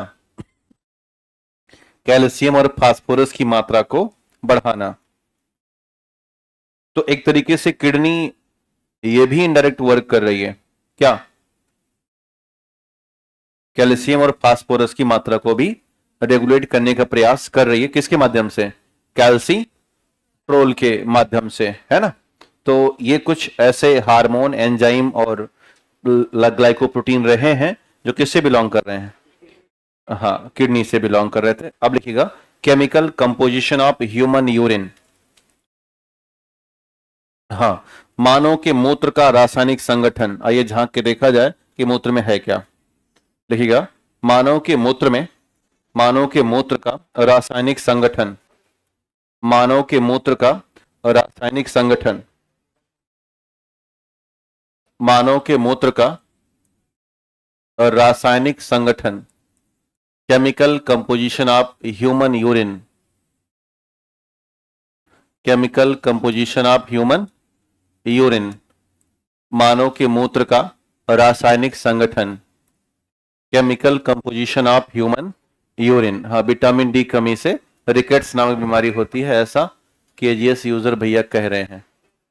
सर कैल्शियम और फास्फोरस का सर, अच्छा कुछ भी नहीं भैया। लोग कोई यहां से आगे का नोट सेंड, संगीता है, ठीक है। तो ध्यान देना, अगर हम यूरिन में देखेंगे तो मैक्सिमम तो पानी ही मिलेगा। तो सवाल बार बार पूछते हैं कि पानी या H2O की मात्रा कितनी होती है, तो आप 1 to 1 करके लिखते चलिएगा। ये होता है 95 to 96%। सबसे अधिक वैल्यू हमारे यूरिन में पानी की है, 95 to 96% होता है। दूसरी जो वैल्यू है हमारे यूरिन में वो है यूरिया की। तो दूसरी वैल्यू लिखिएगा यूरिया की, और अप्रोक्सीमेट 2 से 3% मात्रा में यूरिया है। 2 से 3% मात्रा में यूरिया है। तीसरी वैल्यू है fat plus protein plus carbohydrate की, और ये वैल्यू है 1.3% तीनों मिला के। 1.3% तीनों मिला के है। चौथी जो वैल्यू है वो है यूरिक एसिड की। ये बहुत ही लीस्ट वैल्यू है इसकी, 0.05% है। 0.05% है। बाकी जो बचा हुआ हिस्सा है वो अदर हिस्सा है, जिनमें बहुत सी चीजें हैं। मैं नोट कर रहा हूं, आप लिख डालिएगा। मैक्सिमम पानी है नंबर 2 पर, यूरिया 2 से 3% है। प्रोटीन, फैट और कार्बोहाइड्रेट 1.3% है। यूरिक एसिड 0.0 हाँ 505% है। लिखिए अदर में लिखिएगा सोडियम, पोटेशियम, अदर डाल दीजिएगा, sodium, potassium, calcium, chlorine, nitrogen. Sodium, potassium, calcium, chlorine, nitrogen. Vitamin C. Vitamin C एकमात्र विटामिन जो कहां पाया जाएगा? यूरिन में पाया जाता है, vitamin C. Ammonia, ammonia, vitamin C आगे डाल देना, अमोनिया NH3, विटामिन सी और अमोनिया। इसके बाद लिखिएगा amino acid, ammonia, amino acid, hippuric acid. ये पूछा गया सवाल है कि हिप्यूरिक एसिड कहां पाया जाता है, तो जवाब था यूरिन में बहुत छोटी मात्रा में। हिप्यूरिक एसिड एक और होता है क्रिएटिनिन करके होता है, बहुत खतरनाक है। क्रिएटिनिन एक और लिख देना।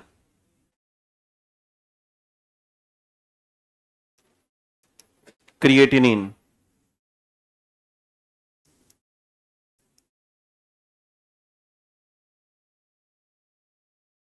ये कीटोन का बनता है क्रिएटिनिन। गर्भवती महिलाओं में क्रिएटिनिन बढ़ जाता है तो ही पता चलता है कि वो प्रेग्नेंट है या नहीं है। कई बार जीरो लेवल की जांच होती है, यूरिन की जांच से प्रेगनेंसी का इंफॉर्मेशन पता करने के लिए क्रिएटिनिन की वैल्यू देखी जाती है। तो ब्रैकेट कर देना क्रिएटिनिन के बगल में कि प्रेग्नेंट वुमेन में इसकी वैल्यू ज्यादा होती है। क्रिएटिनिन के बगल में लिख देना कि प्रेग्नेंट वुमेन में during pregnancy creatinine value is increase. देखिएगा, प्रेगनेंसी के दौरान या गर्भावस्था के दौरान क्रिएटिनिन की मात्रा बढ़ जाती है। गर्भावस्था के दौरान क्रिएटिनिन की मात्रा बढ़ जाती है। गर्भावस्था के दौरान क्रिएटिनिन की मात्रा बढ़ जाती है। तो ये कुछ फैक्चुअल इंफॉर्मेशन रहा है। अभी तक जो एग्जाम में सवाल पूछा है, पानी पूछ लिया है, यूरिया पूछा है और यूरिक एसिड पूछा है और क्रिएटिनिन और हिप्यूरिक पूछा है। तो बाकी बचा ही क्या है, सारा तो पूछ ही लिया है ना। तो कुछ बचा खास नहीं है। लिखिएगा सम फैक्ट अबाउट ह्यूमन यूरिन। लिखिएगा मानव मूत्र के हिसाब से कुछ तथ्य। लिखिएगा सम फैक्ट ऑफ ह्यूमन यूरिन। मानव मूत्र के हिसाब से कुछ तथ्य। मानव मूत्र के हिसाब से कुछ तथ्य। मानव मूत्र के हिसाब से कुछ तथ्य, कुछ फैक्ट हमारे पास है। तो एक एक करके लिखते चलिएगा।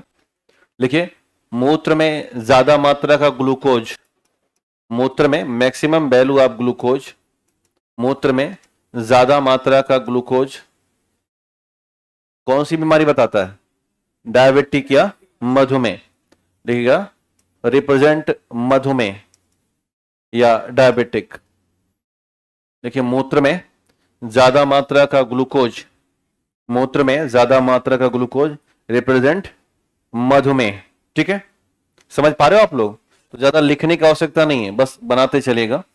नंबर 2 लिखिएगा यूरिन में ज्यादा मात्रा का प्रोटीन। यूरिन में ज्यादा मात्रा का प्रोटीन। अगर ऐसा कुछ आ रहा है कि मूत्र में ज्यादा प्रोटीन आ रहा है तो ये लॉन्ग टर्म इलनेस होता है। लंबे समय से बीमारी होता है ना। कुछ लोग 1-2 महीना खटिया पड़े रहते हैं, ऑपरेशन कराए हैं तो बुखार जुकाम पकड़ लिया, लंबा बुखार पकड़ लिया है ना, तो एकदम खटिए पड़े हैं। तो उनके मूत्र में क्या मिलेगा, ज्यादा मात्रा में प्रोटीन की वैल्यू होगी। इसके बाद लिखिएगा तीसरा यूरिन में ज्यादा मात्रा का बाइल जूस, पित्ताशय, पित्तरस सुना है ना। यूरिन में ज्यादा मात्रा का पित्तरस, यूरिन में ज्यादा मात्रा का पित्तरस एक बीमारी होती है, पीलिया, जानते हो पीलिया, ज्वाइंडिस, पढ़े हो आप, पीलिया या ज्वाइंडिस। देखिएगा पीलिया या ज्वाइंडिस, ज्यादा मात्रा का। हाँ जाइए, जिसको जाना है जाइए। देखिएगा हाँ, ये पर्ची आने से पहले आप जा चुके थे कि नहीं। अच्छा आप ऐसे जाओ जाओ, हाँ कल कोई था ऐसा जा चुका था। ठीक, लिखिए ज्यादा मात्रा बाइल जूस क्या हो जाएगा, ज्वाइंडिस या पित्ताशय, ज्वाइंडिस या पित्ताशय। इसके बाद लिखिएगा ये तीनों हो गया ना।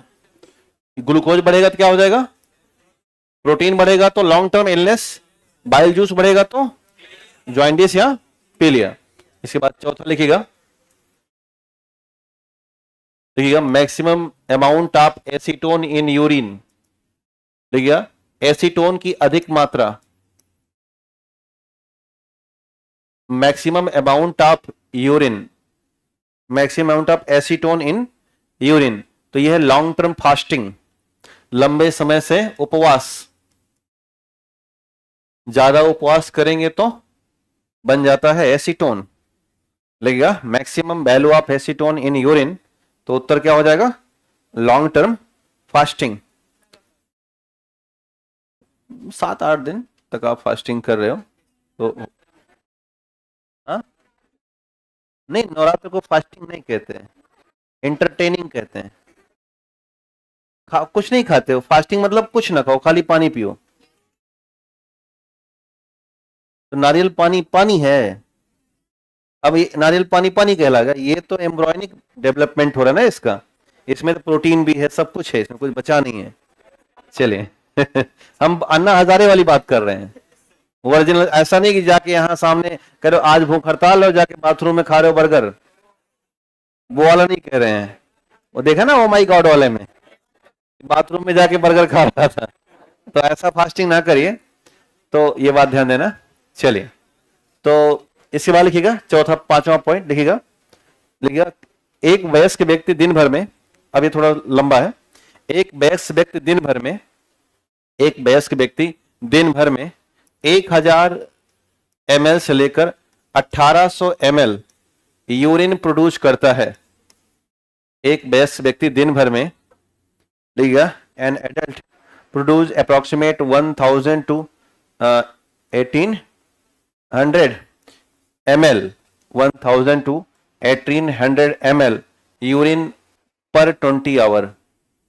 प्रत्येक 24 घंटे में हम कितना यूरिन उत्पादित कर रहे हैं? प्रत्येक 24 घंटे में हम 1000 से 1 लीटर से लेकर के 1.25-2 लीटर तक, या लगभग 2 लीटर तक, सबकी अपनी अपनी क्षमता है। पानी पियोगे 2 ग्राम तो का निकालोगे 20 ग्राम, जितना पानी पियोगे उतना निकलेगा ना। तो 1000 से शुरू है और 1800 ml तक यूरिन हम निकाल लेते हैं। इससे ज्यादा निकालेंगे तो हमारी किडनी पर असर जाता है ना। मैक्सिमम वैल्यू कितनी है? 1800 है। पांचवा लिखिएगा, देखिए यूरिनरी ब्लैडर में, लिखिएगा यूरिनरी ब्लैडर में, लिखिएगा अगला, यूरिनरी ब्लैडर में 500 से 700 ml 500 से 700 ml यूरिन स्टोर की जा सकती है। 500 से 700 ml यूरिन स्टोर की जा सकती है। Maximum storage amount of urine in urinary bladder, इसको सब अंग्रेजी में करते रहना भैया, इतना जानते हो। 500 से 700 ml यूरिन स्टोर की जा सकती है। फीमेल में कर देना कम, फीमेल 300 से 400, ब्रैकेट में फीमेल का है 300 से 400, ड्यू टू रीजन बताओ।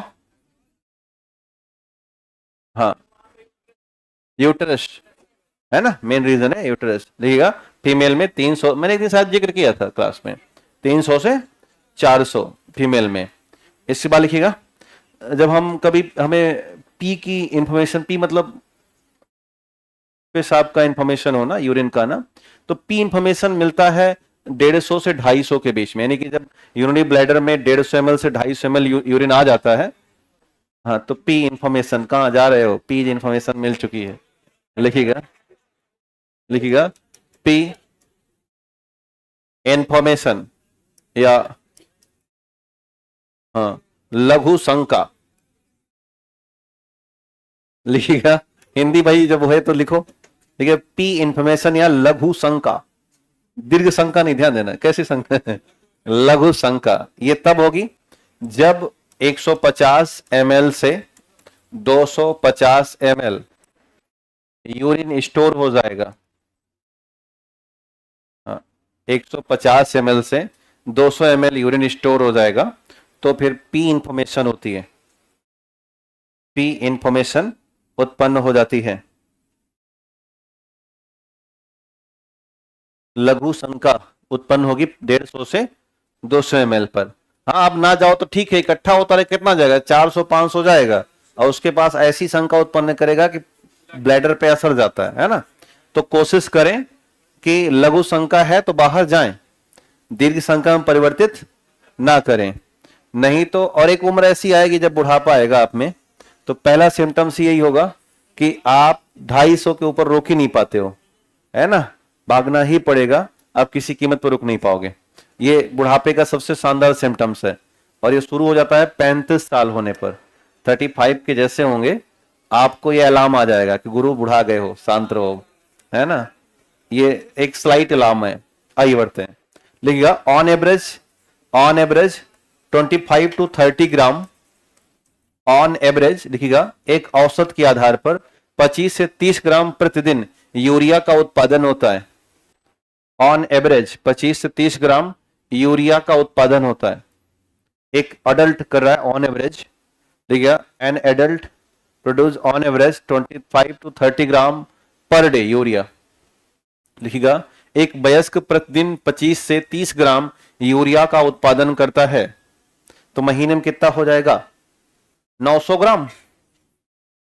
यही तो, महीना में 1 किलो और साल भर में 12 किलो। 1 किलो यूरिया का दाम है 10 रुपया, तो 12 किलो कितना हो गया? सोचो आप कितने मूल्यवान व्यक्ति है कि 120 रुपए की यूरिया निकाल दे रहे हो हर साल, है ना। आम व्यक्ति नहीं हो। अगर इसको बेचो तो साल महीने भर में तो कुछ भी खा सकते हो। ऑर्गेनिक फार्मिंग करते रहिए, है ना। चलिए अब कुछ हमारे पास डिजीज हैं, उनको देख लेते हैं। सूचना समाप्त हुई, इंफॉर्मेशन। अब लिखिएगा लिखिएगा इसके बाद किडनी डिजीज, है ना। लिखिएगा यूरिनरी या किडनी डिजीज।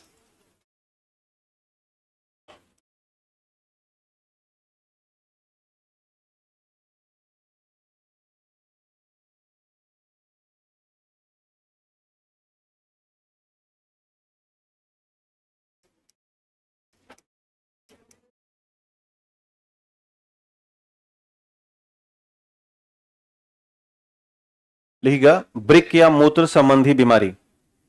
इसका मतलब है कि ये टॉपिक क्या इंडिकेट कर रहा है? समाप्ति की ओर है। काफी इंफॉर्मेटिव जानकारी रही इसमें, ऐसी बहुत सी बातें पता चली जो आपको जाननी चाहिए थी, है ना। तो एक शानदार बीमारी है, मतलब बीमारी शानदार बीमारी कब से शानदार होने लगी, है ना। जिसे हम गठिया या गाउट कहते हैं। लिखिए नंबर 1 पहली बीमारी गठिया रोग, हाँ, gout.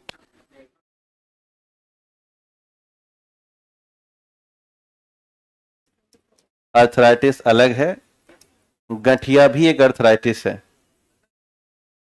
Arthritis bunch of disease है ना। अर्थराइटिस एक बाप है मार्केट में, उसके तहत बहुत सारे लोग घूमते रहते हैं। उसी में कौन है? गाउट, गठिया। बेसिकली हमने कल सिनोबियल देखा था ना, सिनोबियल फ्लूइड।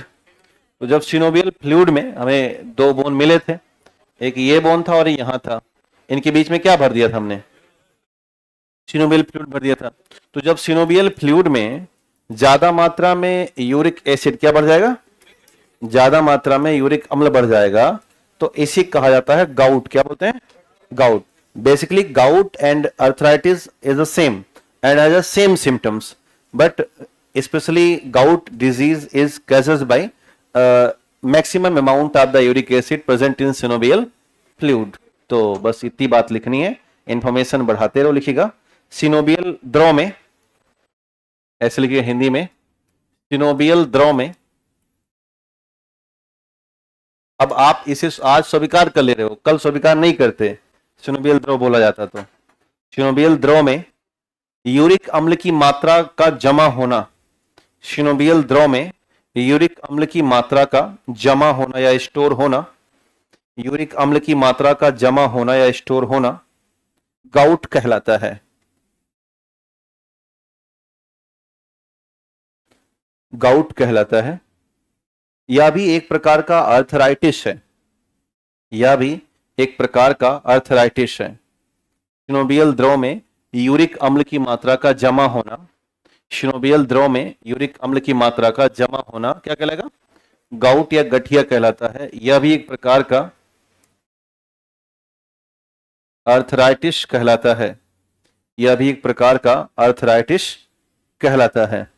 अंग्रेजी भाषा में लिखिएगा, it is a form of arthritis, it is a form of arthritis, it is a form of arthritis due to too much storage of uric acid in synovial fluid, due to too much storage of uric acid in synovial fluid, due to too much storage of uric acid in synovial fluid।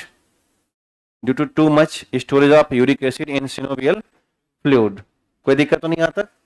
ठीक। अगली एक बीमारी है uraemia.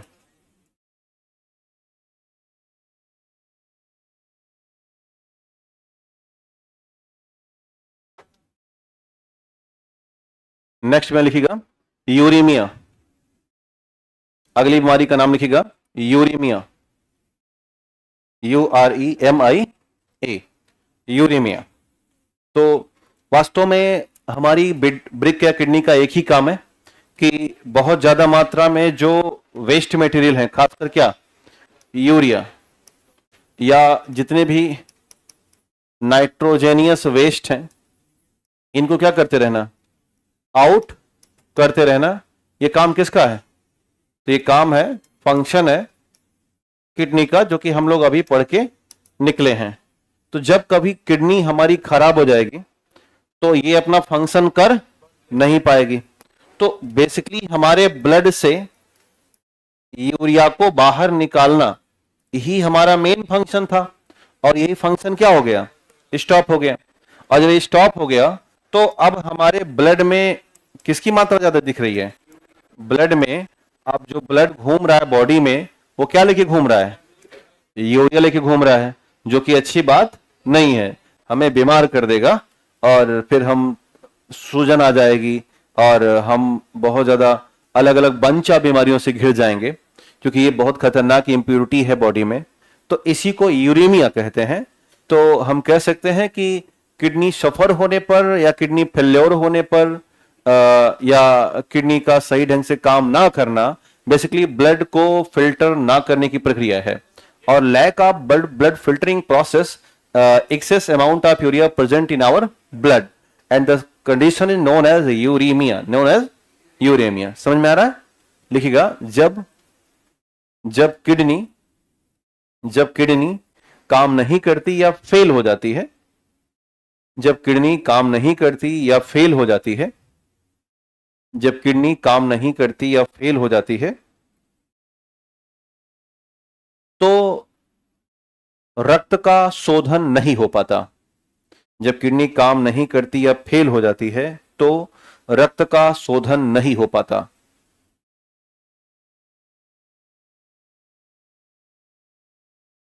तो रक्त का शोधन मतलब साफ करना, फिल्टर करना नहीं हो पाता, और इस प्रकार हमारे ब्लड में यूरिया की मात्रा बढ़ जाती है। इस प्रकार हमारे ब्लड में यूरिया की मात्रा बढ़ जाती है, और यही यूरेमिया है,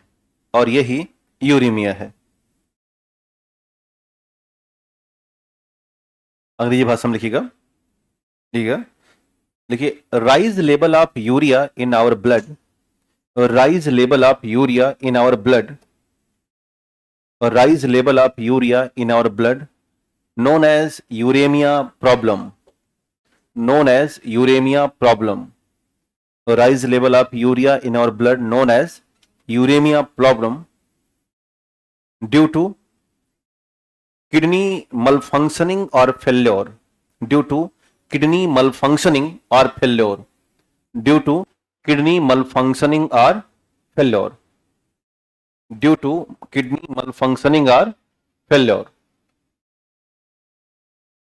due to kidney malfunctioning or failure। तो इसके लिए क्या करें हम? इसके लिए पहला काम करें कि जो प्रोटीन है उसको खाना क्या कर दें, कम कर दें। बंद नहीं करेंगे भाई, क्या कर देंगे, कम कर देंगे। दूसरा एक प्रक्रिया है हेमोडायलिसिस, नाम सुना है? ठीक, तो दो प्रोसेस कराएंगे, लिखिएगा नोट करके, लिखिएगा। इस बीमारी में प्रोटीन का सेवन कम किया जाता है, इस बीमारी में प्रोटीन का सेवन कम किया जाता है, इस बीमारी में प्रोटीन का सेवन कम किया जाता है, तथा विशेष यांत्रिक प्रक्रिया, तथा विशेष यांत्रिक प्रक्रिया हेमोडायलिसिस, विशेष यांत्रिक प्रक्रिया हेमोडायलिसिस, विशेष यांत्रिक प्रक्रिया हेमोडायलिसिस से ब्लड को साफ किया जाता है। विशेष यांत्रिक प्रक्रिया हेमोडायलिसिस से ब्लड को साफ किया जाता है। विशेष यांत्रिक प्रक्रिया हेमोडायलिसिस से ब्लड को साफ किया जाता है। अंग्रेजी भाषा में लिखिएगा blood is filtered by haemodialysis, blood is filtered by haemodialysis, blood is filtered by haemodialysis process, blood is filtered by haemodialysis process, haemodialysis process, blood is filtered by haemodialysis process.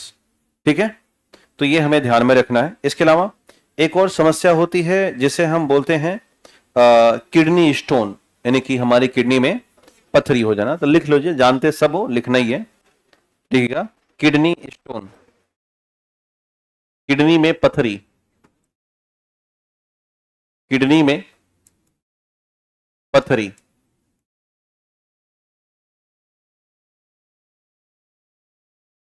लिखिएगा किडनी में पथरी या kidney stone, kidney में पथरी या kidney stone. तो वास्तव में जब हमारी बॉडी में कैल्शियम ऑक्सलेट बनता है, उसका स्टोरेज कहाँ होना शुरू हो जाता है? किडनी में। तो इसे हम बोलते हैं किडनी स्टोन। और ये एक हार्मोनल डिसबैलेंसिंग है जिसे हम बोलते हैं पैराथायराइड ग्लैंड से उत्पन्न वाला हार्मोन पैराथायरमोन। तो लिखिएगा it is a hormonal malfunctioning process, it is a hormonal malfunctioning process, it is a hormonal malfunctioning process, and especially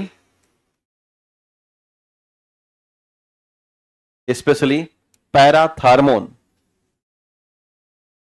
especially paratharmone, especially paratharmone, specially parathormone.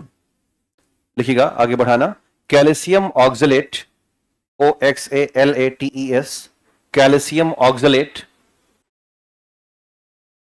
लिखिएगा कैल्शियम ऑक्सलेट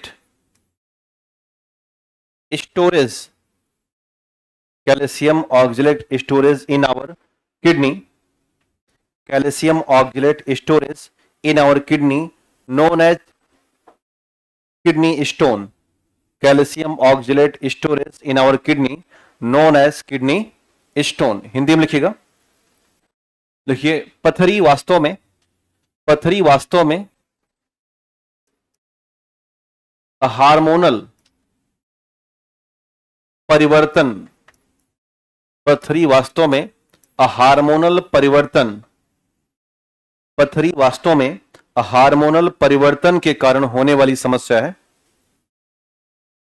पथरी वास्तव में hormonal परिवर्तन के कारण होने वाली समस्या है। और ब्रैकेट कर देना कौन सा हार्मोन? पैराथायरमोन। ब्रैकेट कर देना पैराथायरमोन प्लस माइनस पैराथायरमोन, या तो ज्यादा या तो कम। ब्रैकेट करना पैराथायरमोन, पैराथायरमोन। आगे बढ़ाना, देखिए किडनी में कैल्शियम ऑक्सलेट का जमाव होना, किडनी में कैल्शियम ऑक्सलेट, किडनी में कैल्शियम ऑक्सलेट, किडनी में कैल्शियम ऑक्सलेट का जमाव होना यही पथरी कहलाता है। किडनी में कैल्शियम ऑक्सलेट का जमाव होना ही पथरी कहलाता है। कैल्शियम ऑक्सलेट का जमाव होना ही पथरी कहलाता है। कैल्शियम ऑक्सलेट का जमाव होना ही पथरी कहलाता है। एक प्रक्रिया है लिथोट्रिप्सी।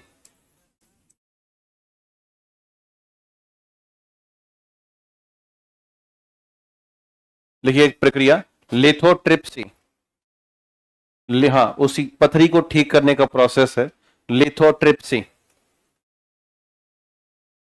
लिखिएगा लिथोट्रिप्सी, हिंदी भी लिख लीजिएगा लिथोट्रिप्सी।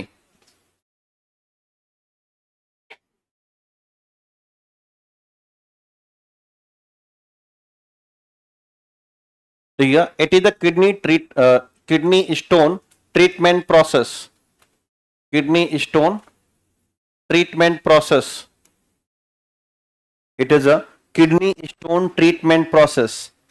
यह एक किडनी स्टोन को ठीक करने की विधि है, यह एक किडनी स्टोन को ठीक करने की विधि है, यह एक किडनी स्टोन को ठीक करने की विधि है।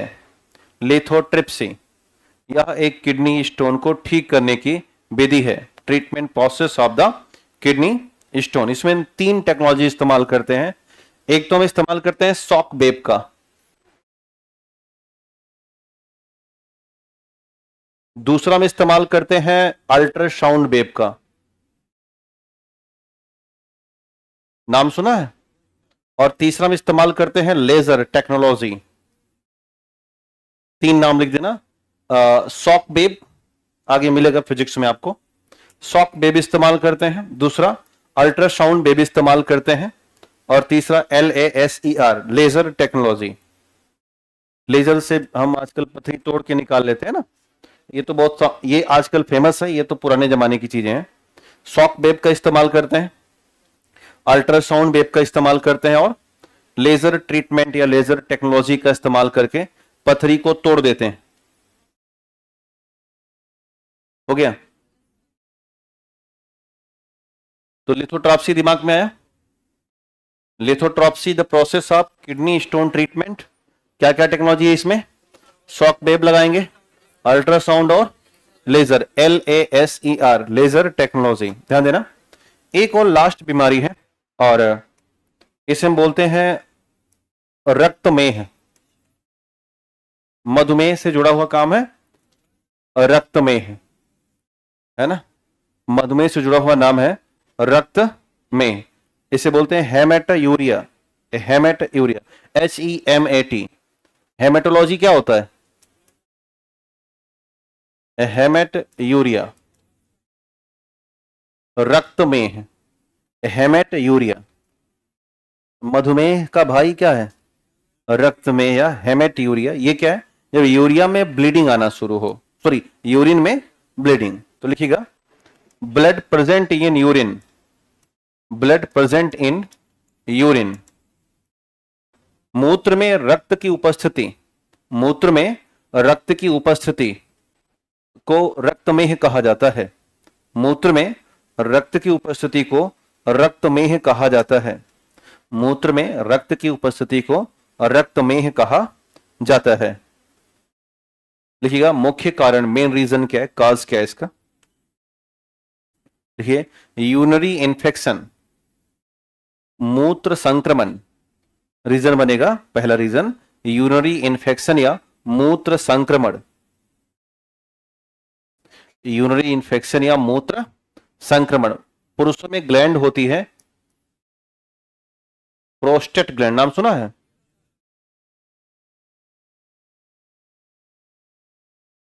ये बड़ी खतरनाक ग्लैंड है, उम्र के साथ खतरा पैदा करती है। PROSTAT, prostate gland. लिखिएगा enlarge prostate gland in male. लिखिएगा पुरुषों में प्रोस्टेट ग्रंथि का बढ़ जाना, पुरुषों में प्रोस्टेट ग्रंथि का बढ़ जाना यह रक्तमेह पैदा करता है। पुरुषों में प्रोस्टेट ग्रंथि का बढ़ जाना। इसके बाद लिखिएगा पुरुषों में प्रोस्टेट ग्रंथि का बढ़ जाना, इनलार्ज, इंग्लिश में enlarge prostate gland in male, enlarge prostate gland in male. इसके बाद लिखिएगा long term menstruation cycle in women, मतलब मोर देन 5 डेज। देखिएगा long term menstruation cycle in women, महिलाओं में लंबे दिन का मासिक चक्र, महिलाओं में लंबे दिन का मासिक चक्र, long term menstruation cycle in women, महिलाओं में लंबे दिन का मासिक चक्र। और एक लास्ट लिखिएगा किडनी कैंसर, ये भी सिम्टम्स है कि ब्लीडिंग आ रही यूरिन में तो कैंसर के चांसेस बन रहे हैं। किडनी कैंसर, ठीक है, किडनी कैंसर। तो यहीं पर आपका ये टॉपिक समाप्त हो जाता है। अगला जो टॉपिक है कल के लिए, हाँ भाई, वो है ट्रीटमेंट। हमें नहीं पूछा जाता, डॉक्टर से संपर्क करना पड़ेगा। अगला टॉपिक है मानव प्रजनन तंत्र और हार्मोन। तो इसे हम लोग कल बात करेंगे, है ना। और आप आराम से जाइए और कल चर्चा करते हैं। बहुत बहुत धन्यवाद, नमस्कार।